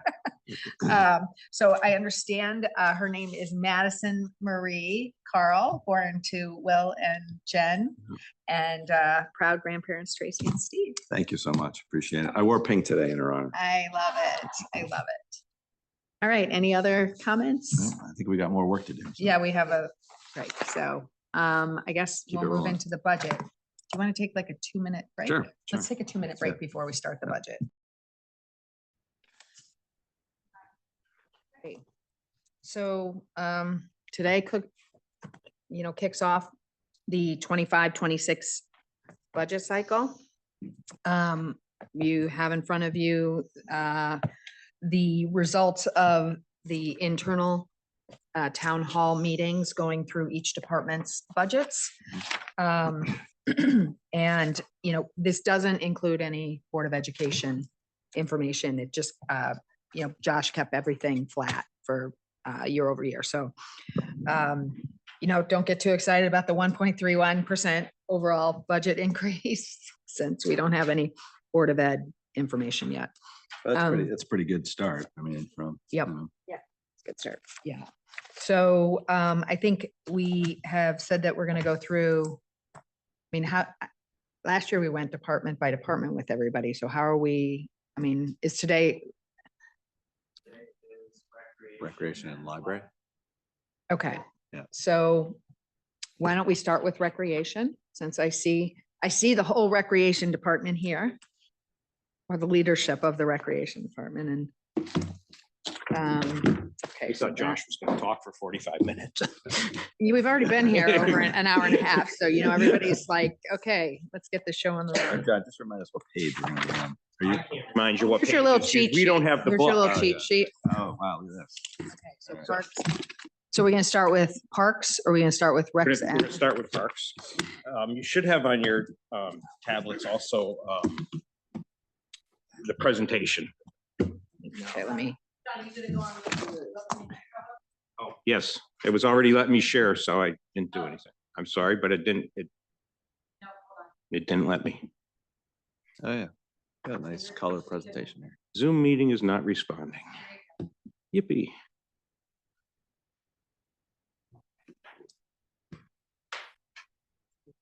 How many budgets have you done? Don't remind me. You've done a few too. Nope. 10 for me. 10 for you. Oh, Yeah. because Board of Ed, yeah. Yeah. Wow. This has got to be 15. And I reopen Zoom. Yes. Oh my She's gosh. 26. That might not be, you know, It might be completely. intentional, right? Yeah. It's not exactly, she's very good at lacrosse. It's just a good picture. All right, so we'll start with parks. Start with parks. I'm just trying to be able to share my screen. And Zoom kicked me out. Oh,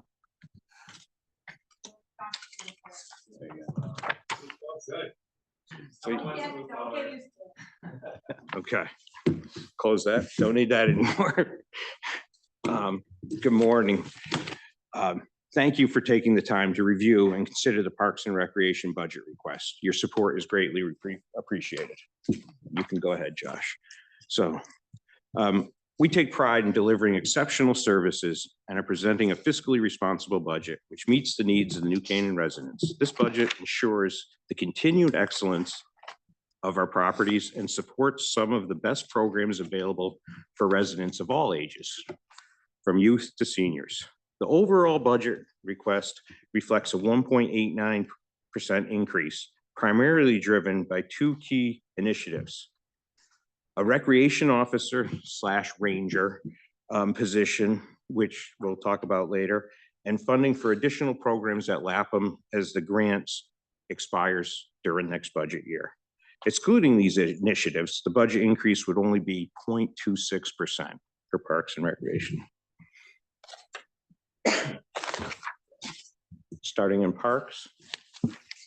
Okay, so our request is for the parks operational budget is $2,299,367. That's a 1.46% increase. Three main highlights. Meal tickets. The union workers receive meal tickets when they work outside their normal shift. Last year, we were able to put in money into the budget, which is working very well. Early morning litter pickup and garbage cans around. And with that, they get meal tickets. We did not put that in the budget for last year. So we're looking for a $2,600 increase so that we can continue the litter program and go with the union contract. John, that litter pickup is where? Where are we doing? We do the turf fields, and we'll include Capo when that's done, Dunning, and we also go down to Mead Park, do the playground, and then do little leagues there. Thank you.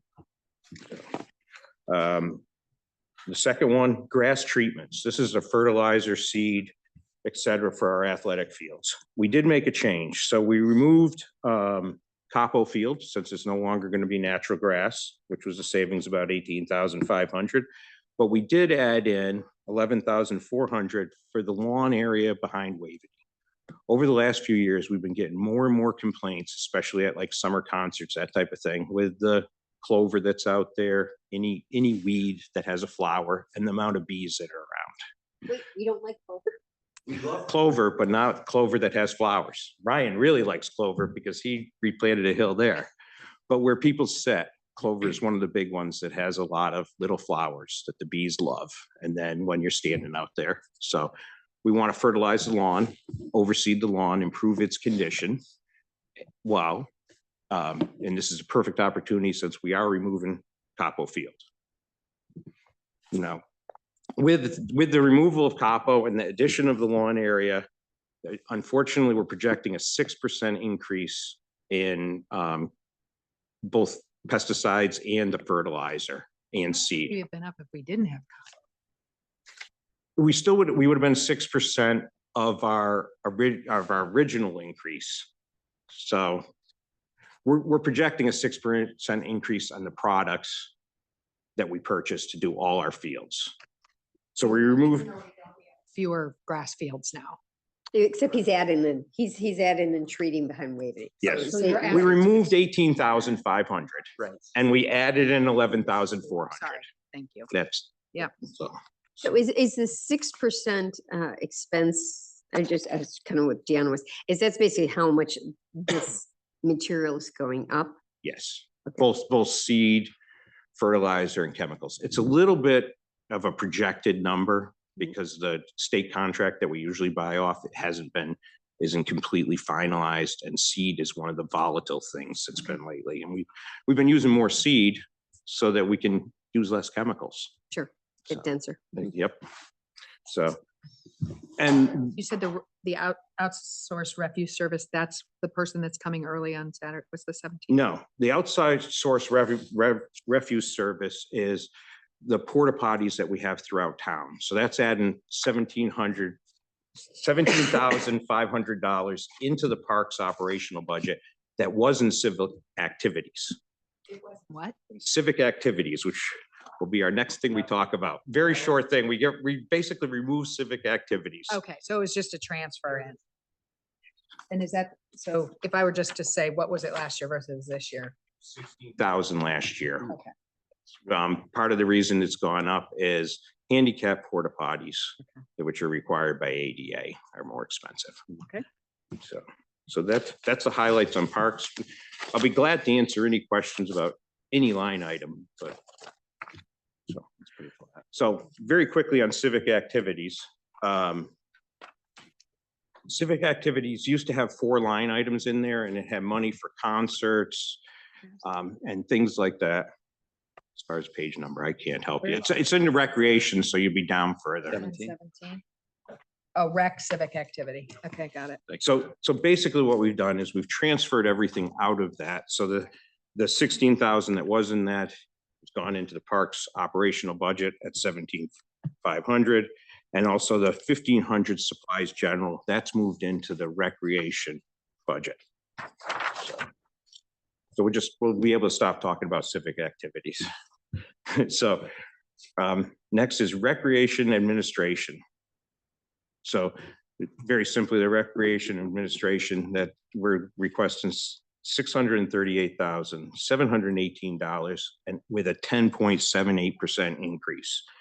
The main driver in this is an outdoor recreation officer / ranger. This would be somebody that would be being out around the fields and the parks, mainly on the artificial fields, checking to make sure that the people that are there are not either outside contractors or people from other towns, that they have a valid permit from the Fields Committee. And that would be part-time positions. We'd probably be looking for 2 guys at least, and maybe more, but we've estimated that out at $45,000. So how do you envision that working? Are there certain times when you're? What we're really looking, since we're here mainly during the day, Monday through Friday, we're looking from 3 p.m. to 7 p.m. Somebody that would be out there. And then Saturday and Sunday, it's from 8 a.m. all the way to 7 p.m. We notice it during the day. We'll Ryan, myself, Zach, we'll go talk to the people. But it's anything from personal trainers using the field to whole sports teams. During caffeine and carburetors, as I was leaving caffeine and carburetors when all the fields were shut down, there was 2 teams in uniforms playing on Water Tower Turf 2. And they definitely weren't any of our town programs, but this is somebody that's probably said, okay, Sunday morning, New Canaan's empty, let's go. And, so that's what we're trying to avoid by having that position. Yeah. Oh, sorry. Oh, no, I was going to ask him a question about this real quick. You had 52,000 in originally for this position. But the position itself would cost 45,000. There's other part-time. There's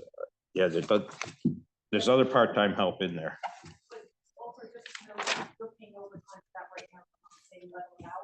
Exactly. Yes, that's true. We have been having somebody from the parking driving through the parks. It's not really working effectively, and it's also being overtime. It's very expensive. Oh, so that was that's was OT in parking. Right. Not, and so it's like an offset from a parking. Yeah. How much? Oh, it was 30,000.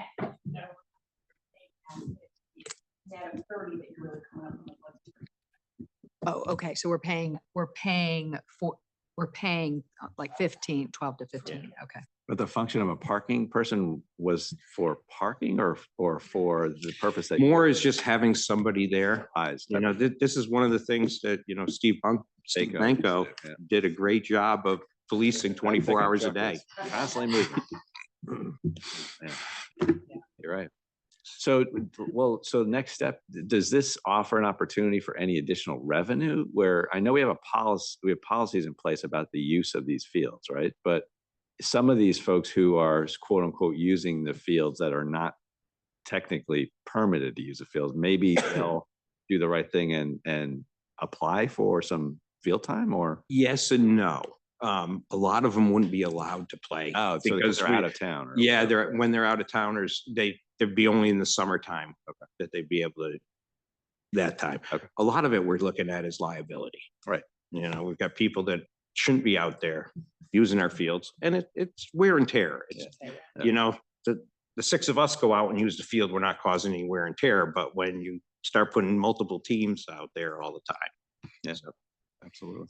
So do you envision, in addition to kind of just making sure people are appropriately using the fields, because you call them a ranger, would they have other things that they could do? We'd like them to check all of our, not just turf fields, but check all the grass fields.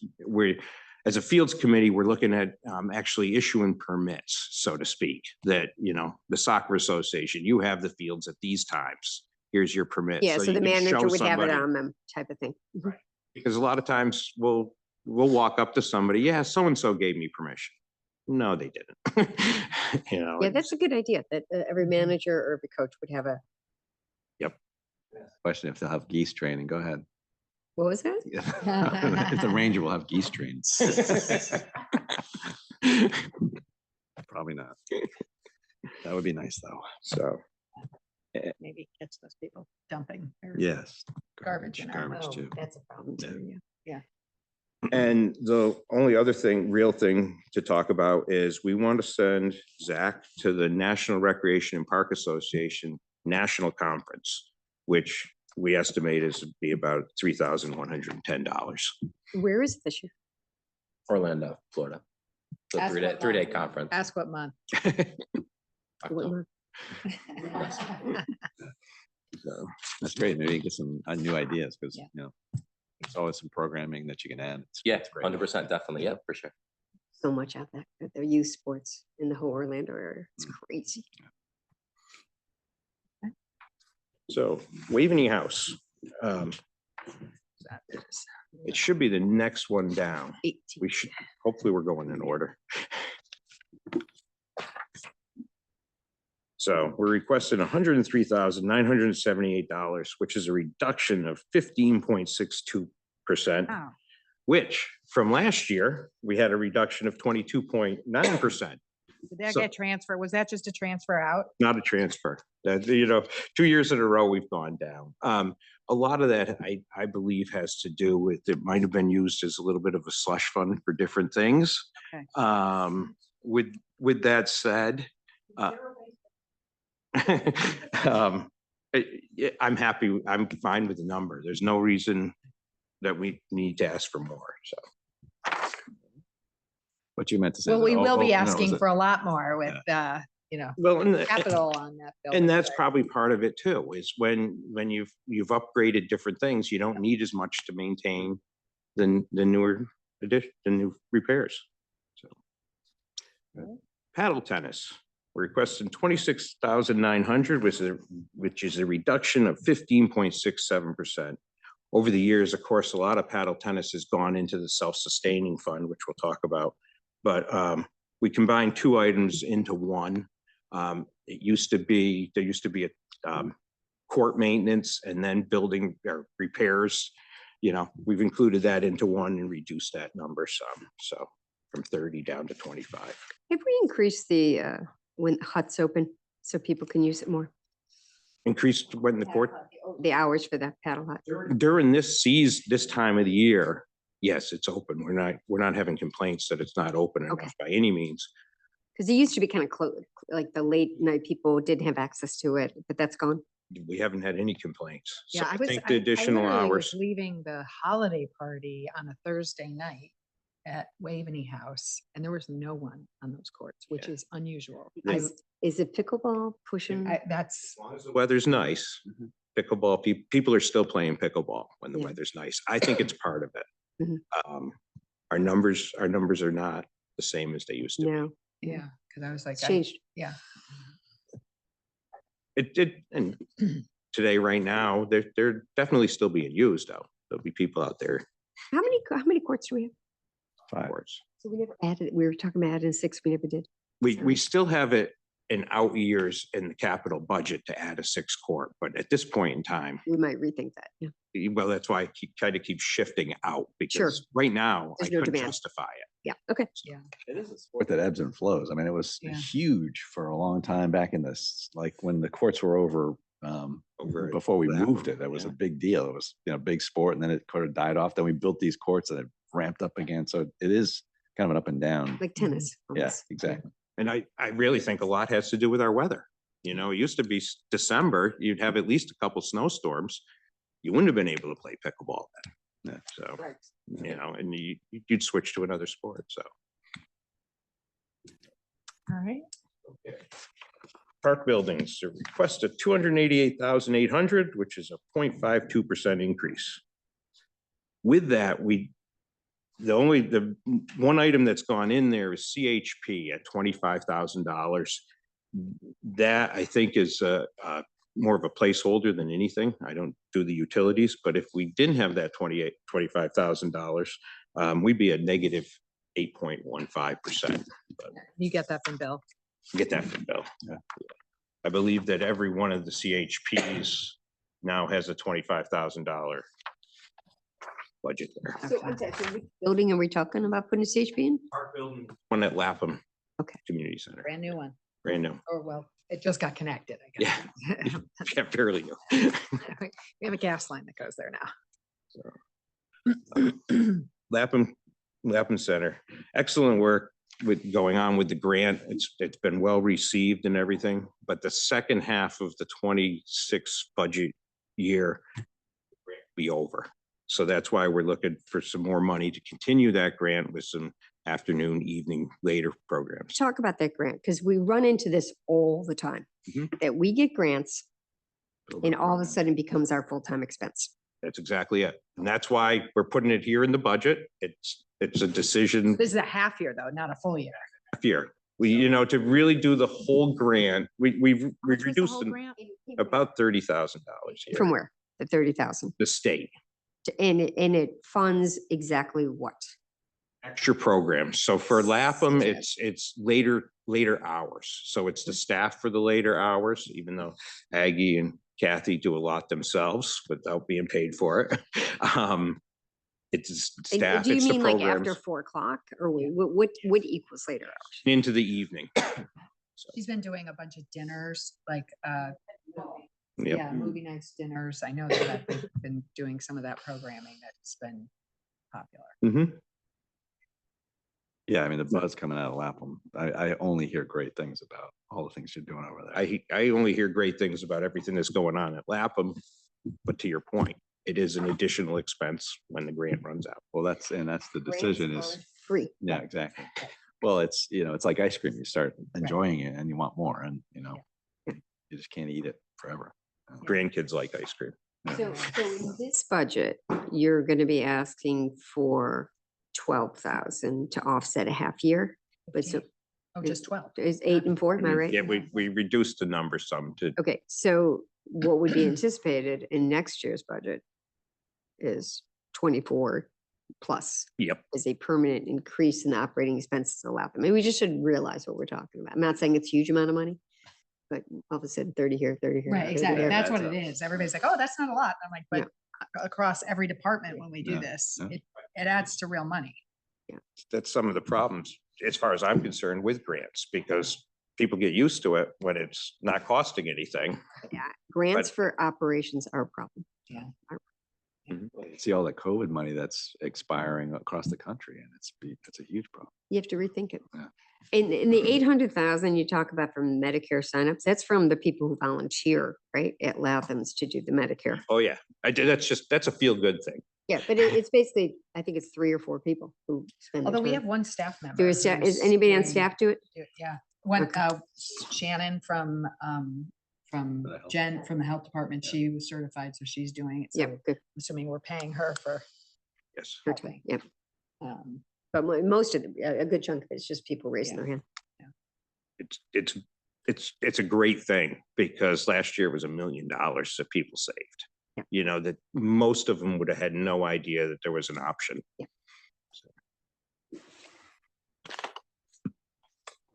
All right. So Kiwanis Park. Later on, you'll hear in the Capitol how we've put in some money for a splash pad design to re-vitalize Kiwanis, but basically there's not much change. So the summary for the Park and Recreation, you know, of our main operating, we're requesting $3,812,000, 618, which is a 1.89%. Do you have any other questions before we go into? Yeah, and like you said, that's mostly driven by looking for the Rangers, right? The Ranger? And then. Yep. Yeah, other than that, I'm gonna ask a question. We have a lot of parks, right? We have a lot of parks. We have maybe, this is under the other guys in terms of maintaining the parks. That's not Building. Rangers. Yeah, sorry. Yeah, but the actual park grounds, that's you guys, right? that's us. That was the Yeah. first budget we talked about. Right. I always worry about this because we have a lot of parks, right? And you feel like you have the right amount of staff to keep these parks well maintained? Because, you know, we added, Bristow didn't used to be a maintained project, now it is. I just want to make sure, you know, Irwin, I mean, all these guys are used a lot. You got what you need. We got what we need. With that, just so you know, right this minute, we're down 1 groundsman, which we've collected applications for. And But they're in the budget. You're assuming. They're you in the bring them budget. Yep. And okay. Ryan doesn't have an assistant yet. That's in the budget too. Okay. Ryan wants about 6 months to really get his feet on the floor, get everything going his way before we hire an assistant. Right. But you have a full-time assistant in. assuming Yes, that's it's in the true. So- budget. so we It's know- funded. Okay. Yep. And then, yes, we are fine with the amount of staff. I only say that because, you know, it's a very small amount of our overall budget, but park and recs, it's a lot of bang for the buck. People really. Well, and benefit from. it's what the taxpayers see this. I mean, this is what they're actually measuring us by, is how do our parks look? And then, you know, it's really important. And, you know, your sister Sally over the years always said, hey, you know, we need to maintain the look of, you know, the landscaping and the way the buildings look, and, you know, from the outside, because that's what people see, and it's really important. So, you know, I echo Amy's thoughts about making sure we've got enough in there to make them. Yeah, we're good at our level of maintenance today. If for some reason we wanted to upgrade it even more in different spots, that would be definitely impact the budget, potentially staffing, et cetera. Yeah. But the way we maintain today, we're in a good place. Okay, great. It would be helpful for Aggie to outline what she spent the grant on. Okay. So that Programmatically, yeah. so we understand as we're looking at the budget and where we think the dollars are most worthwhile spent, to understand what we're actually getting for that. And if we didn't have it, what they wouldn't have, right? Mhm. Yeah, so. Right. Good. Okay, the recreation fund, the self-sustaining fund. You know, this has been a great addition, being able to run additional programs without having to go through another year of the budget process. You know, last year we were able to add a second seating to the father-daughter dance, and it's still sold out. And we're on our way to selling out this year's too, adding additional sessions for before and after school programs. You know, even being able to add some extra teams to flag football. Might not seem like a big deal, but if you don't have the money to do it, we weren't able to. So we're very happy with the self-sustaining fund, the way it's working. Yeah, because we've talked about how it pays for itself. Look at the net, on each one. So, you know, money coming in from people registering and everything, we're looking at $1,229,880. And with an expense for these programs of $1,116,000, $1,686. So basically leaving us, this is on the recreation side, leaving us a profit of $113,194. With that said, 100,000 gets transferred back into the operational fund to cover, help cover like Zach and my salary, that type of stuff. So that's where it goes. It goes back into the parks budget to offset. So goes back in as an where- offset. And where do we, oh, and that was that 100,000 I saw that. Okay. so, and the other part of an expense with this is 40,000 in banking fees for that. So, of the, yeah.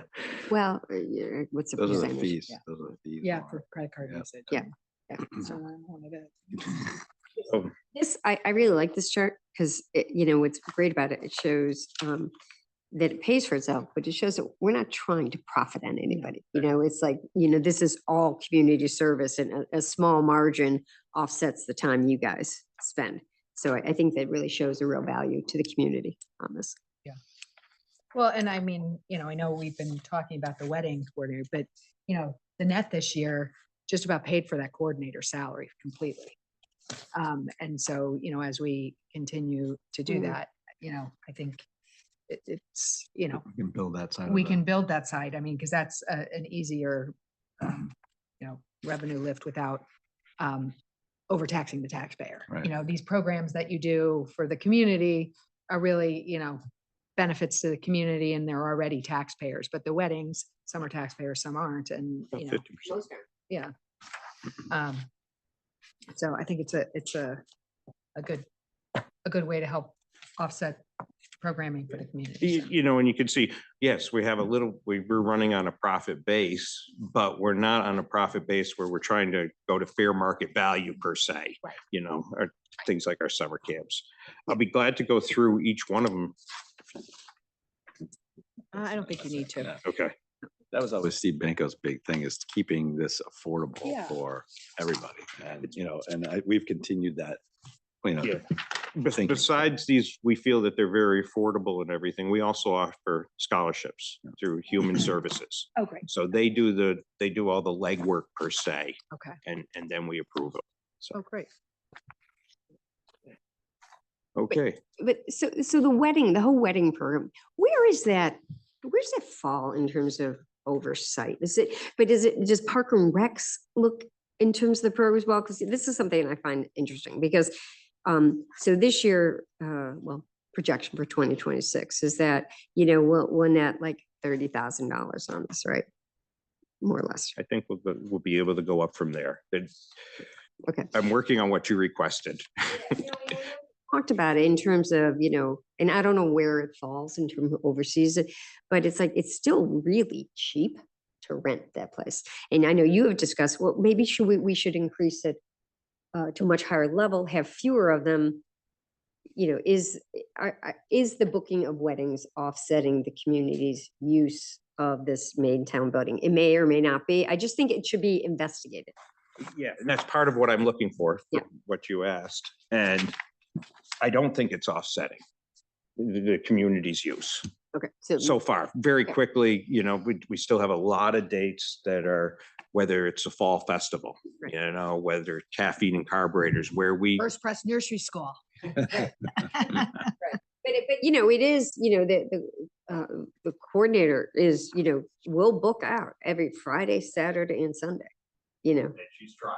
And I'm just saying, I think there should be a discussion somewhere is, you know, because it's a really busy month. You know, do we need to hold back some for the community so it is available? Because you'll be out like 2 years now. So like if you're trying to plan something in advance.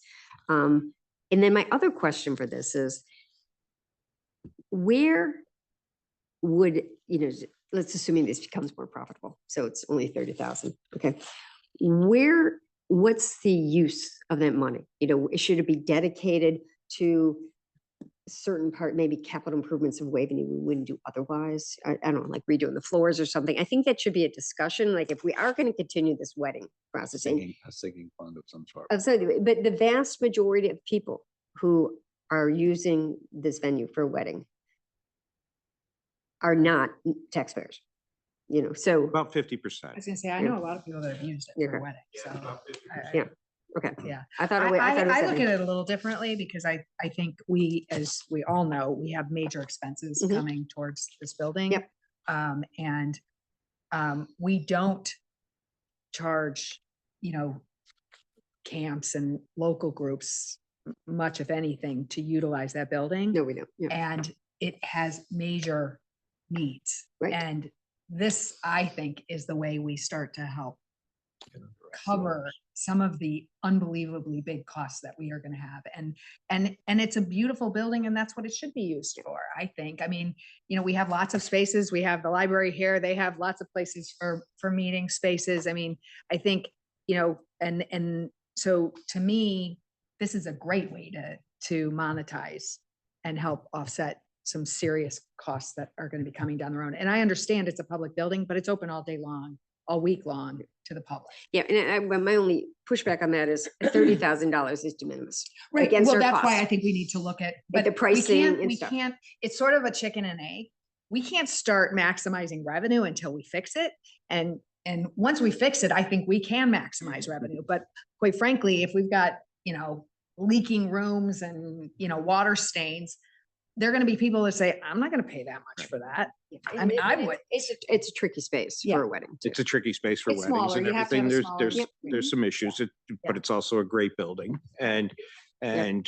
when you get to fees, tomorrow night, Park and Rec Commission will be looking at our adjustments to our fees and including Waveney House rentals. So, and hopefully they'll be able to give you a recommendation after tomorrow night.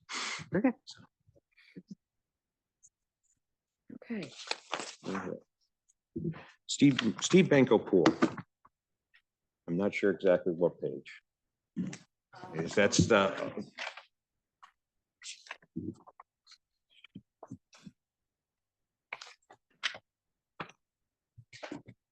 So very briefly, while we're talking with fees, it's been many years since the membership costs at the pool have changed. So we will be looking for an increase, not a huge increase for memberships, but it will add up to be about another $58,000. Because when do we have to redo the pool?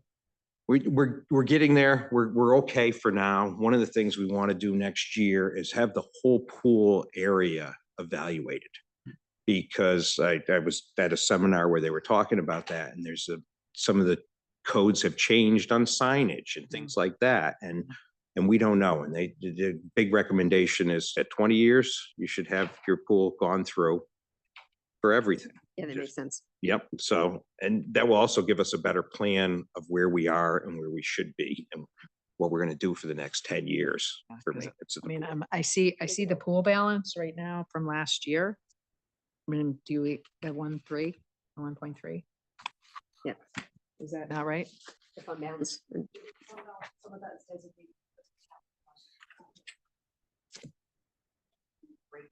Okay. Okay. Okay. Cash. Yeah. Yeah. Yeah. Okay. Do Yeah, you have that- a guess of that 1.3? I mean, some of it's the value of the pool, but. Oh, wow. So the basic capital reserve of the pool's a lot lower than we thought. The parking lot there.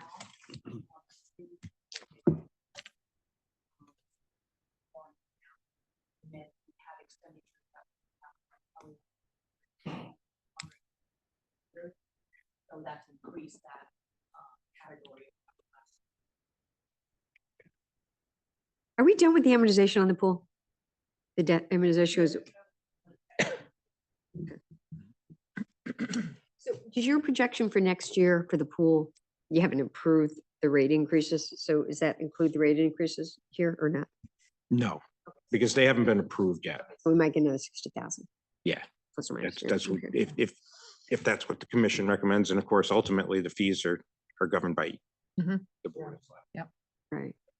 Yeah, you guys got to look at, you're right, a 20-year-old pool, Yeah. you know, the cost of fixing it could be high. Now, of course, you can amortize it over multiple years, but Exactly.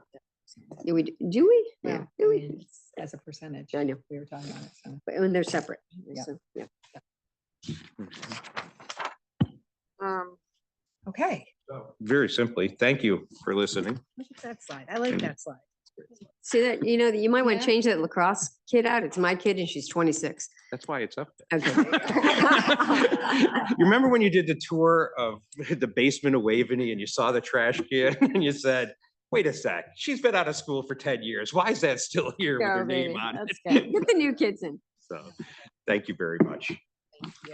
Thank you very much, guys.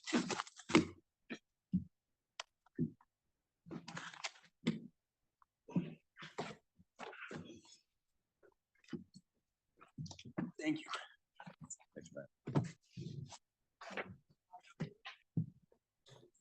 On this thing, it's just like, Oh, right? best. Look at how people, if you get in Park and Recs do it, it's a happy place.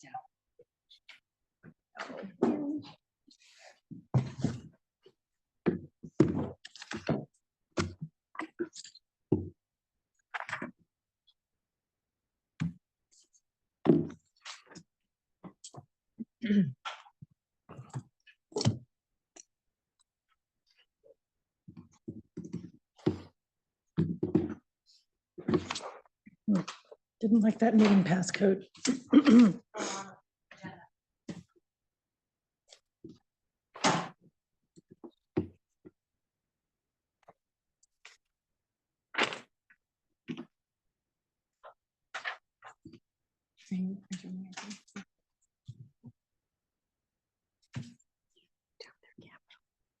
Oh, I know. Yeah. You know what? Yeah, we should have Actually, done after capital. we meet, when do we do capital for them?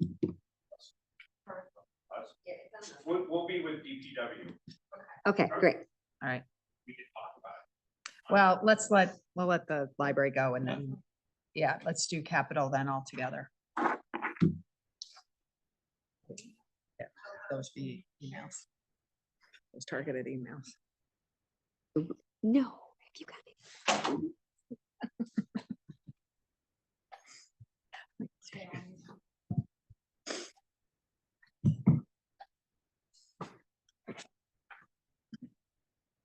Oh, we get to see you too. I lost my other one. This was from our Swedish delegation. Hey, that This was is an indication of the size of our budget. It's so old school. that came from the Swedish delegation that came. They invented this style of ruler and My they, father used that. I all the time. I haven't seen one forever. I know. So this is my new ruler. I like it. I was really because I lost my other ruler. It's not the most convenient for budgets, but it's funny how it's hard to find a good wooden ruler. Yeah. But I think it's from like, because they're plastic. It's old school. How do I minimize this It's one? not ideal. With binder thing. Good morning. Good morning. Thank you for having us. Our presentation should take about 15 to 20 minutes, so I would like to propose that we just run straight through it and then we save questions for the end, if that's okay. Sure. I just wanted to preface the discussion today by saying that I was appointed the CEO of the New Canaan Library in September, and Cheryl was appointed library director at the same time. So we've now had about 4 months at the helm of an organization that has changed dramatically in the 10 years plus that we have both been at the library. And as you probably know, I am a 23-year resident of the community, former director of development and CEO of the Capital Campaign. And Cheryl has held leadership positions at the library for the past 11 years, most recently as an assistant director. She ran the operation while Lisa was busy off getting the building built. So together we form a core part of the leadership team that was responsible for setting the vision for the new library. And collectively we bring more than 20 years plus of experience, both executive, operational, and financial at NCL to the job. So 2023-24 was our first full fiscal year of operations in the new building. And we continue to exceed our own expectations and goals. We have about 1,600 people through our doors every day, sometimes 1,800 people. And we're one of the most heavily trafficked entities in town. So we're looking at an increase of about 70 to up to 100% increase since the days of operating in the old building. And I can tell you that is not a figure that was planned for. Our biggest challenge has been being responsive to this demand. It's required a massive organization-wide effort. And since opening our doors, we've gained many insights into how our new building works, its new systems, how best to modulate our energy use, what is the right makeup of programs and services. And I think we've gained a greater understanding of the ways in which people want to use our building. Our staff is working very hard to meet the considerable demands and expectations of the community that we are quite eager to serve. I think basically what we've learned is that we've come to see ourselves as really victims of our own success. I'm very proud of the transformational impact that we've had in New Canaan. If we were the football team, Marinelli would be high-fiving us and we all be heading to the state championships this year. That's the level of performance that our team has achieved. So what we're going to share today is not only the evidence of our achievements, but the reasons why this budget is an essential reset that will address some of the missing pieces that we've identified in our staffing and operations that are really a direct result of our crushing popularity. The proposed budget we'll present today reflects the impact of these exceptional and high levels of usage, and it will address what long-term investments are necessary to achieve a sustainable level of service going forward. A lot of things went well for us in 2024. We actually thought we might see visitors plateau or decline this year, given that last year was our first full year of operation, but that has not been the case. We're up 20% year over year. We issued 2,200 new library cards. That's 2,200 new people. That's not renewals. So that's a substantial number of new folks who are coming to use the library services. And I think what's interesting to note, we have the smallest footprint of all of our peer libraries in terms of square footage, and yet we're seeing the highest volume of visitors. We had 355,000 people through the doors last year. Darien had about 240,000. Really? Yeah. So I think, you know, one of the other things to focus on for me is that we've successfully honed in on our energy usage so that we can now say that we're operating at those levels that were originally envisioned. Realizing the savings and the rebates from our solar investment, Cheryl will touch on this a bit later. And I think it's worth mentioning as well that we continue to exceed in our fundraising philanthropic efforts. We remain the highest fundraising library in the state and certainly amongst our peers. It's the way people show their appreciation for our work. So 24 had some challenges for us. We had a few bumps in the road, but I think we're on a steady course now. The upshot for me is that we can now base this budget and our projections on a full year of inhabiting the space, learning how the community needs are to be served. And that really leaves us with one question going forward, which is how much must we adjust or recalibrate the organization to meet that demand? So I just like to surface that from an investment in programming standpoint and collections, whatever funding we're putting toward this, we're still lagging behind our peers. So as we ask to consider this budget, let's not forget to ask how underinvestment impacts us and our ability to grow. What kind of drag is that putting on the organization in terms of achievement, innovation, and even morale? Our budget is not complicated. There are really just a few key budget drivers. For me, the top line takeaway is that we need to reset a baseline budget. So the one-time realignment is necessary to serve this vast increase in public use and to retain and recruit staff. And I think that overall, it's fair to say that the most pressing need for us is to create a full-time custodial role and to hire a part-time audiovisual technician to keep up with what we see as very intense uses of our spaces in the building. So 70% of our budget is salaries and compensation. We are asking our staff to do more in more spaces than ever before. We simply need more support for our facilities management team and the cleaning staff. And we also need to make a stronger annual investment in our programs and collections. These are funds that will bring us into closer alignment with our peer libraries. And even though what we're asking for still won't put us in line with Darien, they're outspending us 2 to 1 on most of these categories. It will bring us closer to where we need to get to.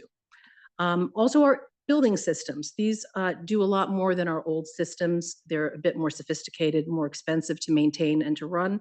We are maintaining our grounds at levels that are exterior grounds at levels that are comparable to what was happening in the old building. There's nothing fancy happening in terms of our lawn mowing, et cetera, but we are just doing it in slightly larger footprint.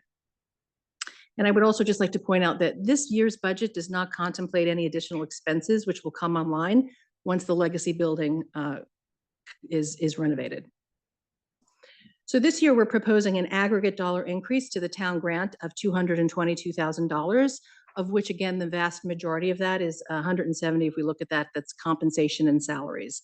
And that's to support the custodial and facility support roles and to provide an inflation-adjusted salary increase to our staff. I think this is an interesting slide because if we look at it, the town is basically covering our salaries and comp. And we ourselves are providing the funding for all of the programs and services, including our capital budgeting items. So I think of us as being a little bit self-reliant in terms of, fundraising for the things that we want to produce and create for the community. So if we do just a quick overview of the operation, because it's pretty hard to visualize the sheer volume of activity. This slide shows us that we're pretty jammed. And, I like to think of it as, okay, what are all these people doing that come into the building? So when they enter, they don't just come in and stand there. They have about 8 different touch points. So somebody is borrowing books. They're asking questions at the service desk. They're using our computers. They're seeking technology help. They're attending a program. They're using the cafe. They're certainly using the bathroom more than once. And if you take 1,600 and multiply that by 8, you can see that's a lot of wear and tear on our building. Here's a visual data representation of that change as well. As again, I said, we see no signs of slowing. We think this is going to be higher next year. And again, that's a lot of wear and tear on a staff. We're open 7 days a week. We operate 64 hours during that week. We're seeing some signs of burnout, which we'd like to avoid. Here's some more fantastic images of packed rooms and the baby buggy brigade, as we call it. I think what I'd like to also mention here is that we did a little bit of work after last year's budget hearing presentations to understand who it is that we're actually serving with our programs and services. And what we've discovered is that it's what we knew really was that the majority of all of our programs and services are for New Canaan residents. Here's a fantastic image that I love of the very first bus that's disgorging the teens and the middle schoolers. We have a steady stream of this happening in the afternoons. We are very heavily used. They arrive in great numbers every afternoon. And I'd like to say as well that we have a great collaboration, not only with organizations in town, but with kids and with people. And here's an example. This is something we did called Chess Fest, which was brought to us by a high schooler. We basically had a full day chess competition and learning opportunity. It was intergenerational. Hundreds of people turned out to play chess and to watch matches, full day of instruction. This was an excellent program for us, but you can imagine the amount of staff time it took to set this up and to break it down. So for programming on adults, we're doing about 40 to 50 programs a month. We're welcoming incredible speakers like Lydia Bastianich, and this coming month, we're going to have Naomi Watts. We frequently have wait lists, which tells us we're getting it right. And we're also proud of the many partnerships that we have with a lot of local organizations, including the Glass House and Staying Put, Connecticut Stages, and many more. So in addition to those larger scale auditorium programs, we also have, 40, 50 smaller workshops and classes for adults every month, including technology workshops, book and writing work groups, ESL and language conversation classes, hands-on art instruction, lots more. So we're working hard to meet the demand and expectations of the community, and they're showing up and are incredibly appreciative of the range of offerings and also just the social and intellectual outlets that we provide. So here's a look at our adult program spending in the context of our peer libraries. So last year we offered more programs than Darien and with less spending. And just to kind of point out that last year's actual budget for our spending was $55,000, and then we filled that gap of about $30,000 there from grant and gift spending. But it's just difficult to assume that we can always do that every year. You'll also see that our budgeted amount is still below, for this year is below last year's spending. So then we also have lots of programs for children, teens, and families, on average about 70 to 80 each month. Weekly story times, about 10, preschool music, after school enrichment programs, book groups, our ever popular summer reading program that does amazing things every summer, targeted outreach to schools and families with special needs, and lots more. Our children's team is incredible. And here's how our children's program spending compares with our peers. So last year we held about 1,000 children's programs, 300 more than Darien. And you can see our spending is less there. Again, actual budget last year was $10,000, and the rest we made up that gap with designated gifts and grants. Can I ask a question on those charts? Could you put the number of programs on as well, just so we can Oh, sure. compare? So on meeting spaces, one of our most significant updates in the new building are our many meeting spaces, which are clearly fulfilling a public need. They're in constant use by local nonprofits, students and tutors, people working from home at the library all day, every day. We've had New Canaan Public School teacher meetings, the emergency management regional training happened there. The police department has frequent new officer orientations there now that they're building, they need some spaces. The New Canaanite Monthly Coffee, of course, everybody's board meetings, you name it, they meet at the library. So the study rooms turn over about 7-8 times a day. The larger spaces 2 to 3 times a day. And then of course we share these spaces with our thousands of programs that we do every year. So the usage is relentless. To everybody, right? Do you have to pay? They're free to New Canaan nonprofits. They're free to individual New Canaan residents. If you're a for-profit and you're looking to rent a space, there's a fee. Tutor, do you have to pay? They are subject to the same booking, the 90 minutes once a day with 7-day notice that everybody else is. So it's an equitable, so they can't park in a room and turn over students. So they know their drill. They schedule 2 45-minute back-to-backs, and, works for the community as well, right? So we're also managing that room rental strategy now, which is also new business for us, if you will, in the new building. It's generating new income. It certainly takes time and resource from the staff and causes stress on the organization, just again, in terms of, this turnover. Yes, it just really speaks to the need for a custodian to help turn over those rooms at all times of day. Because sometimes, it's 3 o'clock one day, it's 7 o'clock the next day. It's, coordinating that is a tremendous burden. So on collections, books are our core business, and we're really able to be responsive most everywhere except with our digital ebook and e-audiobook collections. The trends over time clearly show that more and more people want to borrow digitally. Our digital circulation last year was nearly, twice as high as 5 years ago, but our budget for that line has hardly increased in that time. We have just a really high demand that we cannot meet within our current budget. And just to point out that unlike our physical books that you can borrow with an out-of-town card, access to ebooks, e-audiobooks are limited to New Canaan cardholders only. So we're really only serving our community with this collection.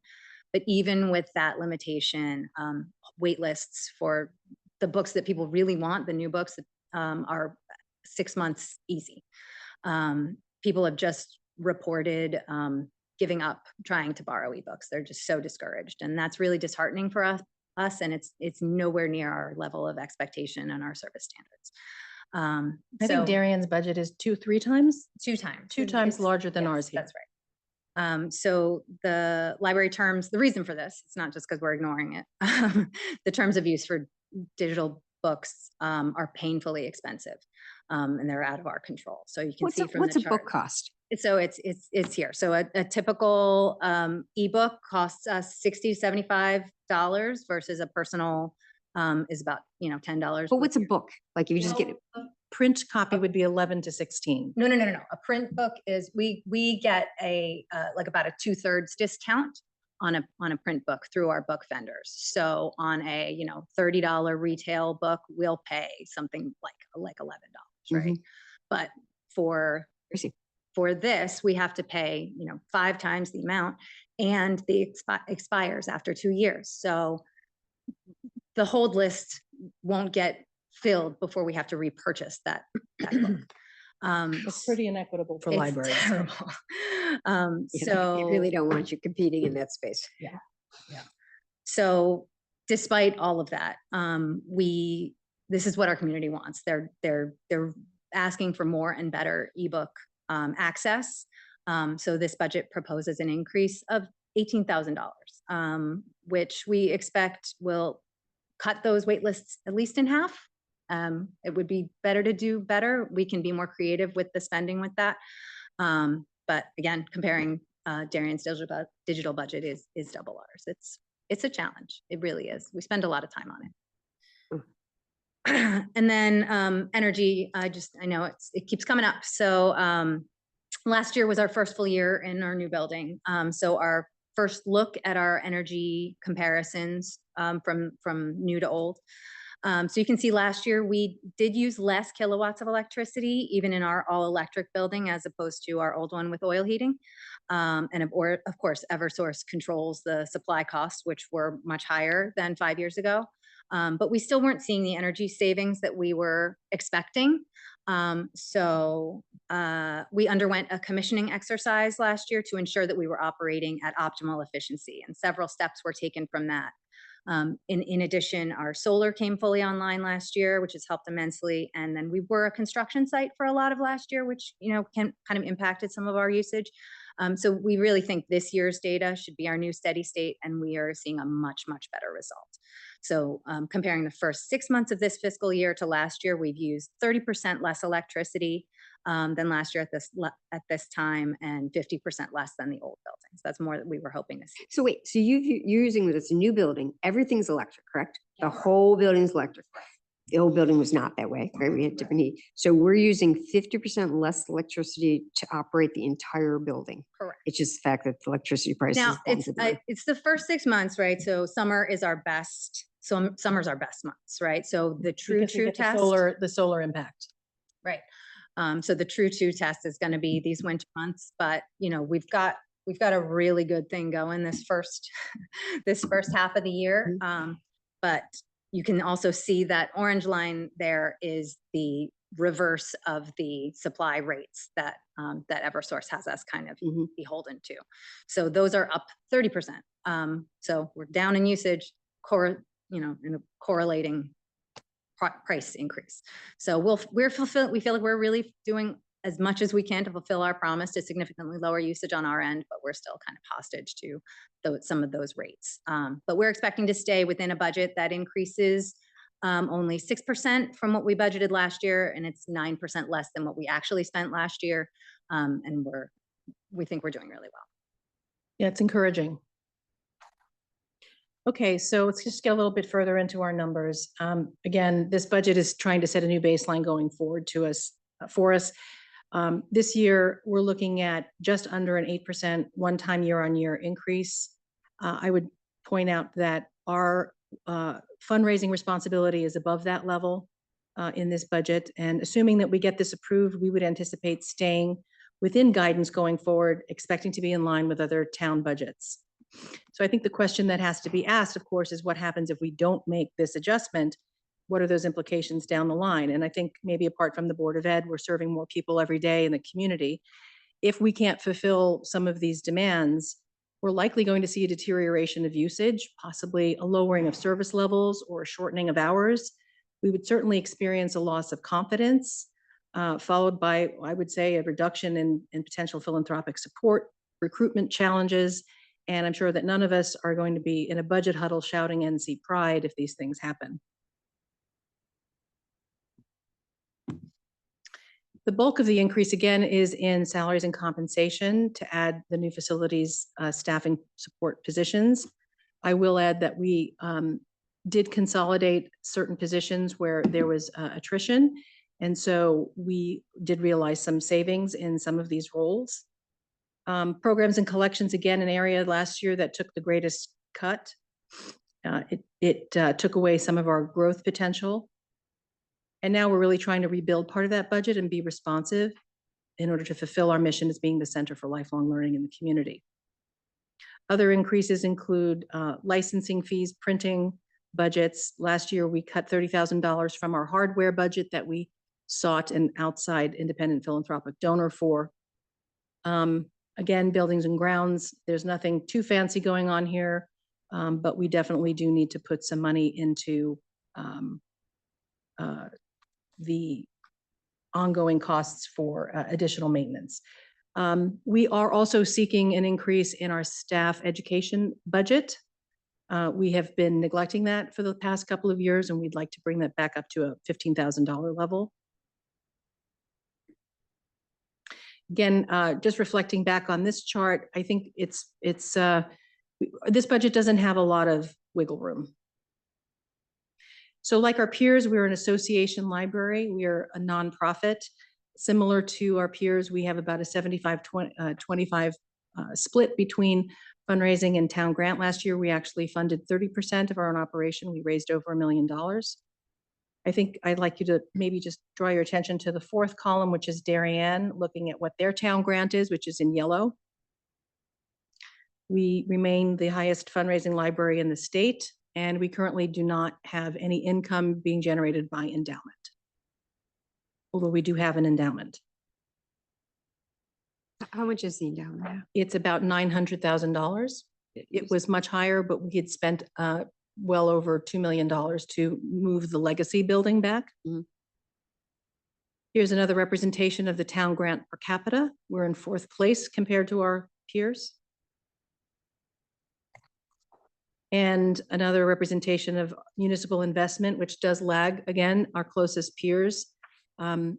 I think what this is really showing us is that our budget that we're asking for is not seeking to be something outside the norm. And this is going to sound unavoidably self-congratulatory coming from me, but we have built this very successful fundraising organization, which I think makes us very good partners with the taxpayers in the town.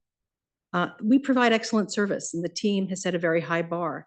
There's really great pressure to continue to perform at these levels, and we don't want to find ourselves in a position where we need to alter our services, offerings, or hours, especially when we've been met by such warmth and appreciation by the community. We have tremendous support from our patrons. And this is my favorite accolade. Right after caffeine and ice cream, the middle schoolers at Saks voted us their 3rd favorite place to hang out in their yearbook, and I don't think we can do better than that. So I hope that you agree that this is among the best reasons to support our funding requests. And now if you have any questions, we'll be happy to answer them. Thank you for that very thorough presentation. I have a couple questions. First, and maybe it's Anne and maybe it's you guys. So when we built the building, there was a $10 million grant. So I don't know that that's really kind of, it's always hard to add that kind of information when you're comparing new and old. I know Darien had, I don't know how much they got from their community for their building. I thought that was all privately funded, but I don't know. No, they had a grant from their town as well. I think it was at least 5. Okay, if I'm not mistaken. so there was a $10 million grant, and then there was a $10 million line of credit that I know you didn't fully draw down. Right. How much of the line of credit is still outstanding? $2 million and change. So I think just to be fair in sort of the comparisons, that is also town contributions that are not being taken into account in sort of what our community is supporting the library at per resident. So I think you need to sort of maybe adjust your slide a bit because that's actual cash. It's not just annual operating money. It's cash we've given you that may be different than Darien or Ridgefield or whatever. So I think you need to do an apples to apples on all in Yeah, so we draw from state reported data. It's all self-reported. Right? And then that has the same problem. It would say that one of the things that isn't here and would take probably a lot of research on our part is some of the capital budgeting items. Like for example, Ridgefield, all of their capital budget is paid for by the town. Right. It's a hard number. So it's a bit of a tough chart to really kind of do that kind of comparison, I would say. The other question I had, so I'm really impressed with all the visitor and increases in visitors. And so what do you think is attributing, we have this big increase. To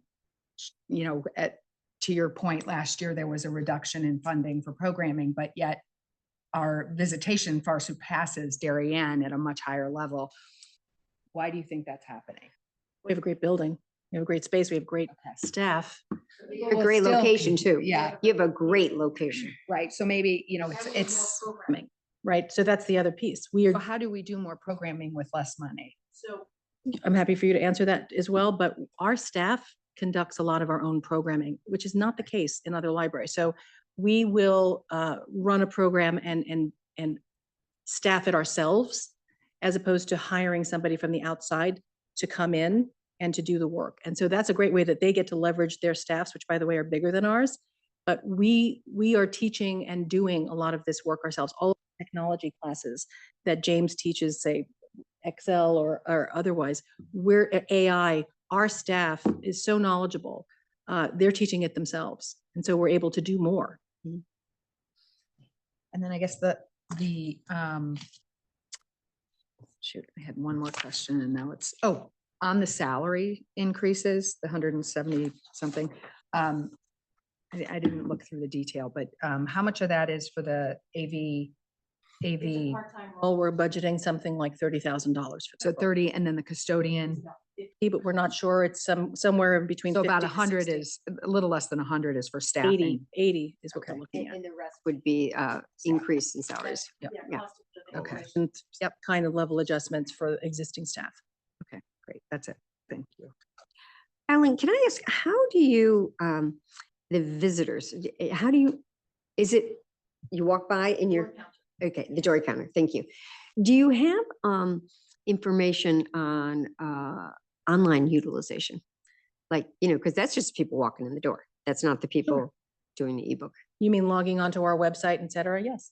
We do, yeah. Do you, like as a comparator? I'm just curious how that has grown as well. Hundreds That's of all. thousands, but every time somebody goes online to book a room, Yeah. that's an so online it would be engagement, so hard. it Yeah. is inflated because we've got 10,000 people book, Right.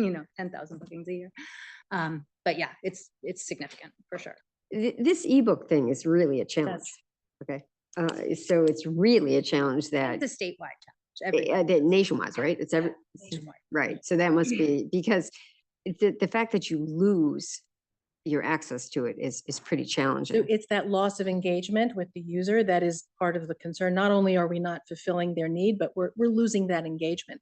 We actually ran an experiment when we did the lit lunch last year, when we had Geraldine Brooks and Horse, and we had 6 months wait list to get that ebook. And we thought, let's see what it would cost us to invest to bring that wait list down to zero.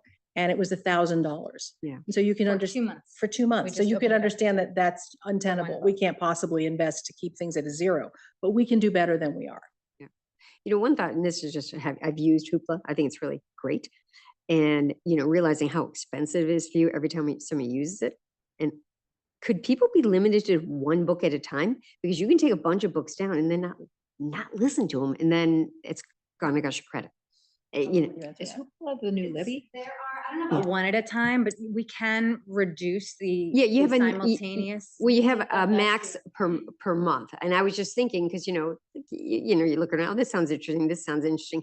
As the consumer, you don't think, oh, wow, this is eating into their So the costs. per month we actually have had to reduce this year. Right. People are not thrilled about it, Yeah. but But it's almost like one at a time, That's just a thought. from 8 to 5 per month to try Mhm. and get Yep. that in line. Yes. Is Hoopla the online book? Yeah.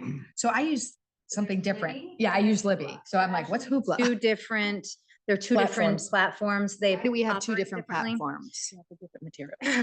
Different. yeah. It's like who they have agreements with, which books they have Yeah, agreements there's no with. overlap. The Hoopla is more like a Netflix model, so everything is always available. There's no wait lists on Hoopla. So the library pays per borrow on those. So that's the one that we reduced. And then, and that we just buy into that library and then we pay per borrow. circ. And then Overdrive, which is Libby, the other one, that one we curate, we select. So those tend to be the new books, the hot books, the ones everybody's talking about. Those are the ones everybody's waiting for. They're often not available on Hoopla. I guess you have to have both You apps. have to have both. No. How much grant money is out there for that type of, is there any at all? I mean, it sounds like it being a national problem. Is there somebody out there saying, hey, I want to underwrite this kind of usage? Or I don't think we've looked at grant money for the digital circs. We certainly do receive grant money for other things, programming. We received some, generous grants last year for some of the art programming that you're seeing us do at the moment, but be happy to look at it. That grant money would really be paying the publishing industry. I don't know how much that's going to really. Who handles those grants internally? I mean, that's such a labor intensive thing. We to do. tackle. It's a- Individual, in the case of the Horizons grant, individual librarians work with the grantors directly, and the development team gets involved as needed. Because I know you had the changeover in management last year and so, so have you guys actually reduced your staffing? Because I mean, Ellen, you took over, I mean, right? Because you had, I think you didn't replace the position, Right. right? Right. So we absorbed that executive director position and Cheryl and I assumed the responsibilities for the roles. Right. We had to do some backfill staffing for our prior roles, and we did add a part-time staffing in terms of some of our reference librarians, et cetera. We're operating at about the same level of FTEs that we had previously. So you're doing your development work and. Yeah, so I have, yes, exactly. But are they FTEs? There's a team, right? So it's not just me. There's a team of about 1.5 people who are responsible for annual fund and the special events and programming. And we did bring on board a marketing communications person who also picked up some of that work, which is not all fundraising development related. But would it be fair to say that maybe the same number of FTEs, but maybe the price point's slightly lower since you got rid of? Yes, I would say that's fair. Okay. I just think that's important because when you talk about your compensation, it's like you've done some restructuring to bring down that, right? And the custodian, I can see if your utilization is so much higher than you expected it. We also achieved some savings. If you look at our cleaning line, we were saving, I think, close to $18,000 in our cleaning line, and that money we're thinking of as being the contributor up to the custodial level.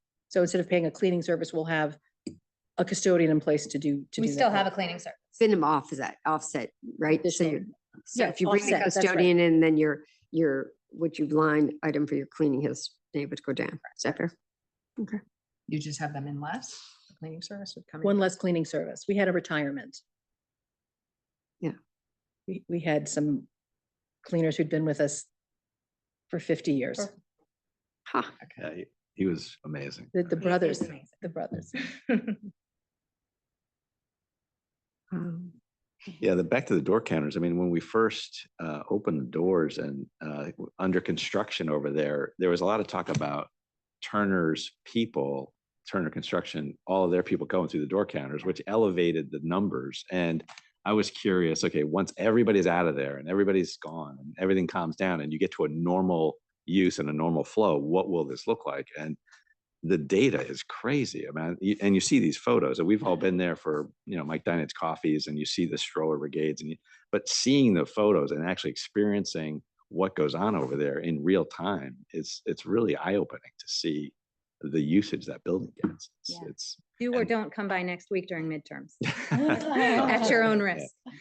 We extend our hours, we open our spaces, we make it, we try to create as much of a pleasant environment. We have snacks, we have water. We do, and we put out signs and notices everywhere. Please be kind to the teens. This is their week. I mean, the library, the Darien Library is big, right? But it's not convenient. This is, the location really is just great. Well, on the teens, you literally can go get something to eat, go to the library, and we've added so much to downtown. And we really do feel like we're a part of downtown now with our green space open. And the building is farther away than it was, but it really feels more incorporated, more as just part of downtown. It's lovely. The cafe's been a big hit too. Yeah. That's great as well. All right, well. So just to kind of put it in perspective, because the last year that, your budget got changed at the last moment. And correct me if I'm wrong, I think there was $100,000 delta. 107. All right. So the point is, if you had the 107, you'd be going up 100 from there. If we'd had that 107, the ask this year would be 4% increase.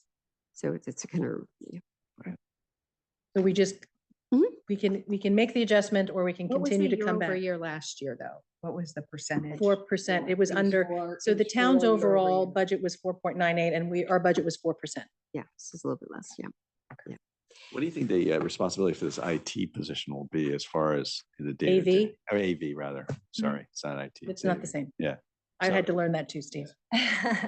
It's all about, putting something on the screen, helping with projectors, that type of thing. Yeah, you'd be surprised how stressful it can be when you're running a program when the microphones aren't working, or the cameras aren't working, or the projection isn't working, or a presenter comes along and they've got an Apple with the wrong dongle for the input. So you need to have somebody who can help troubleshoot.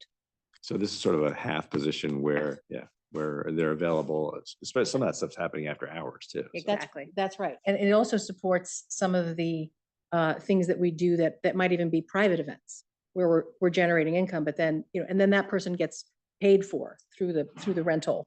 That's a cost recovery for us. But 64 hours a week is the amount of time we're open, and that can't possibly be one person. Right. So do you envision, is this a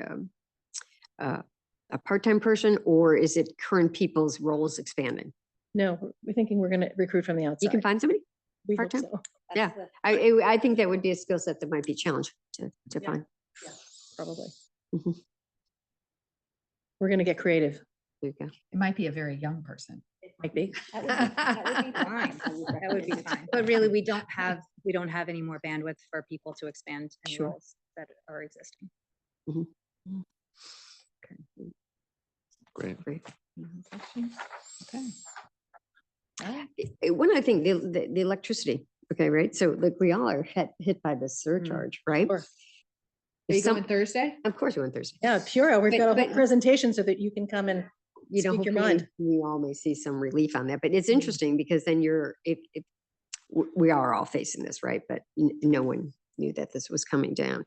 So if you could, if your electricity costs were 30% less, I mean, it's kind of amazing to me because I remember Tiger was talking about, new buildings, and they're more efficient, but they have to do a lot more. They have to have cleaner air and stuff like that. So to me, it's really kind of impressive that this brand new building is using, and I know you have to adjust for the winter months, but you're still way below what the old building did, and only some of their stuff is electricity. Yes. And just that you're able, that it is in fact a very efficient building, just even though it has so many more features than like the old building did in terms, and then that's what you guys had talked about. So it's very cool to see that that's come to fruition.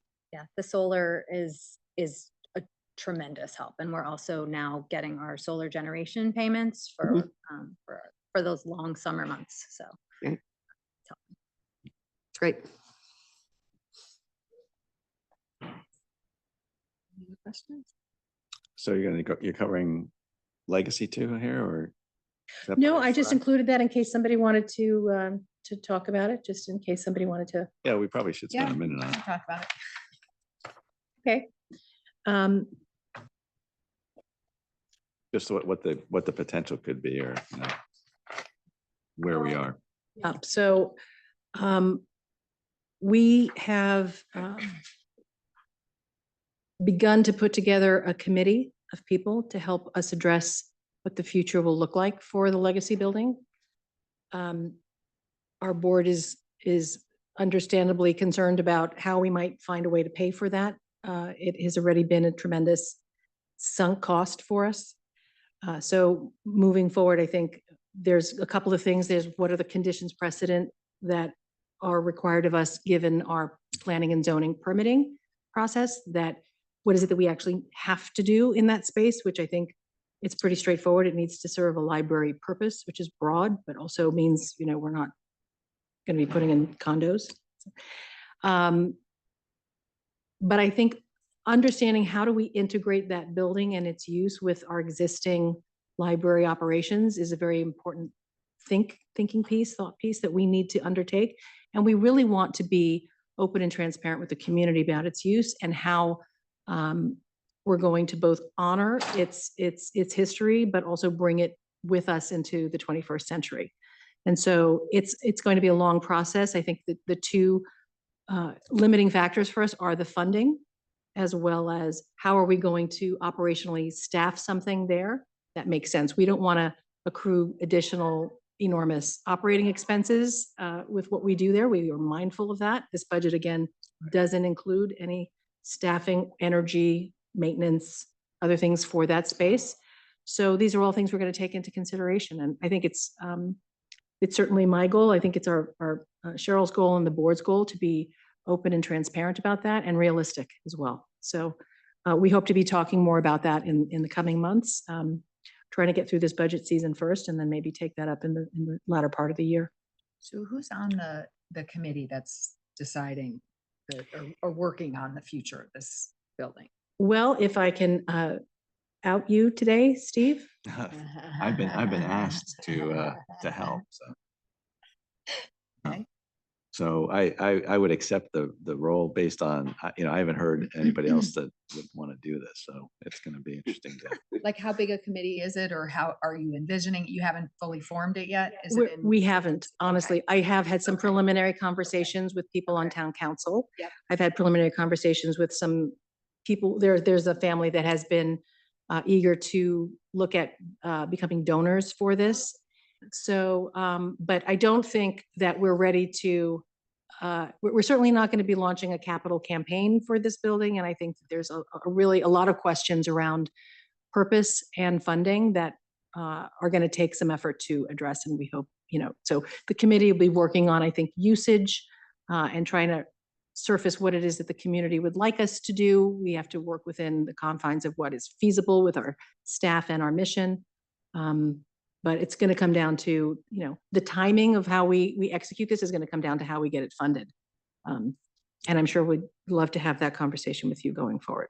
And when you move that building, we do have conduit going there for electric. Put in place conduit for electricity and water. I mean, the interesting thing is we just learned ourselves that we are currently, as I understand it, required to have 2 ADA bathrooms in that space. And the space is the size of a swimming pool.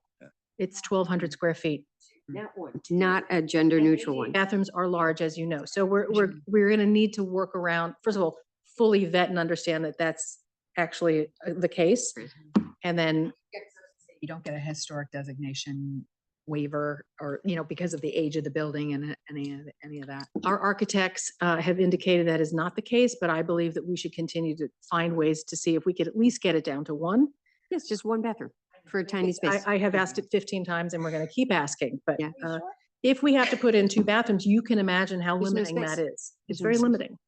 It doesn't mean that it won't be beautiful and it couldn't be used effectively. It just means we have to recognize that's a condition precedent as we go forward with planning. Well, you're looking at, but that's for any, what if it was just museum space? Would you need it then? I mean, yes, any place that you're bringing people in. Yes. But just Even though they have- the even though Historical it be Society, ADA but the accessible. Historical Society new building for the carriage, I don't think has. Yeah. Anyways, well, but that's an issue for later. Maybe Amy, you'd like to join Steve on our committee because it sounds like you have some good ideas.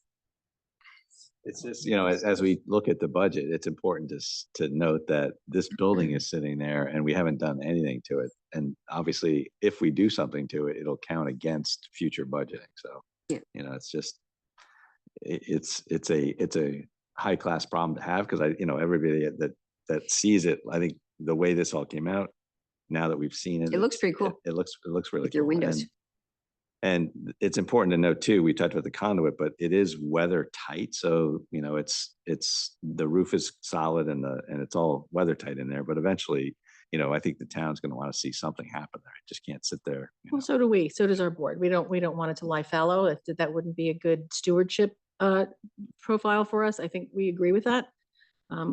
We just need to be careful. Right. Well, it'll be a town conversation for sure.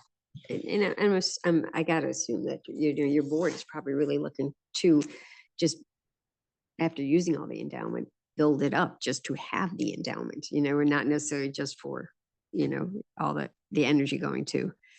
Yeah, it's certainly a strategic priority of mine that we work now on that next part of our securing our fiscal footing and putting ourselves in the league of our peers who have 8-figure endowments, many of them.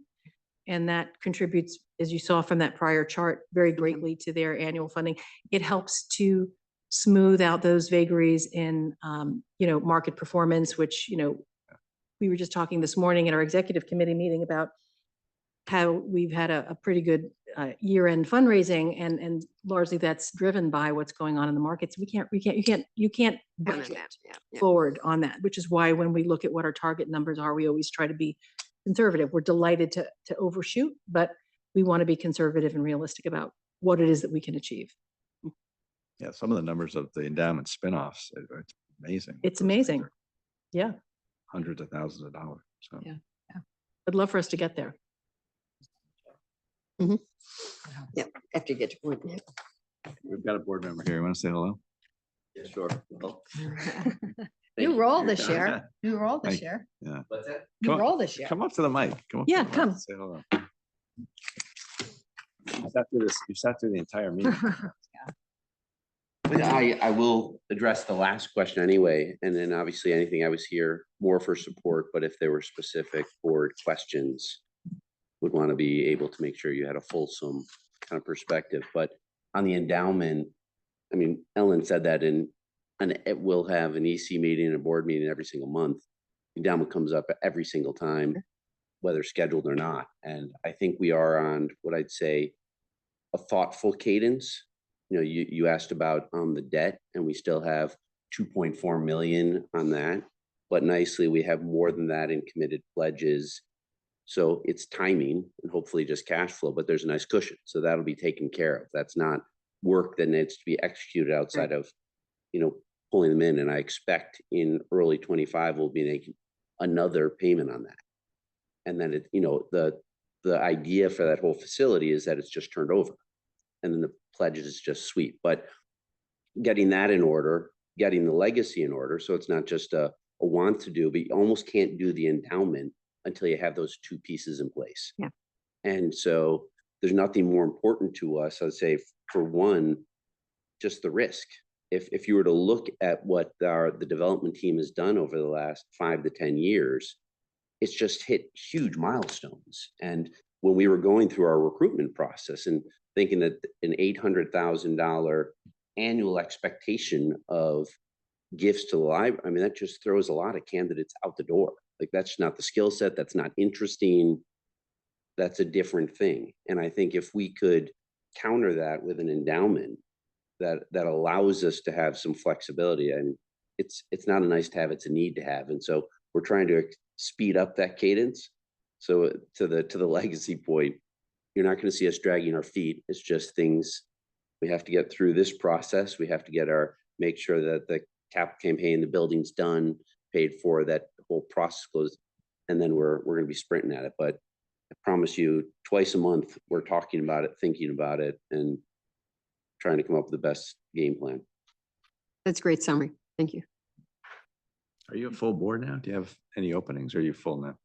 We are full, but we have, call it 2-3-year terms. And so generally thought to be about a 6-year.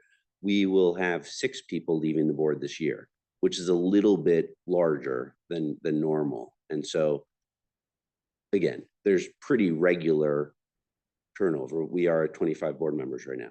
That's great. Good. All right. Well, thank you very much. Great presentation. Thank you. Appreciate it. Thank you all. Yep. Yeah. Thanks. Appreciate it. All right. Okay. So. Is that it for Is that it for today? today? Is that it for today? Okay. All right. Could I get a motion to adjourn? Enthusiastically. Unanimous. Thank you. All right. The meeting every week, all month. I didn't realize we had next week off.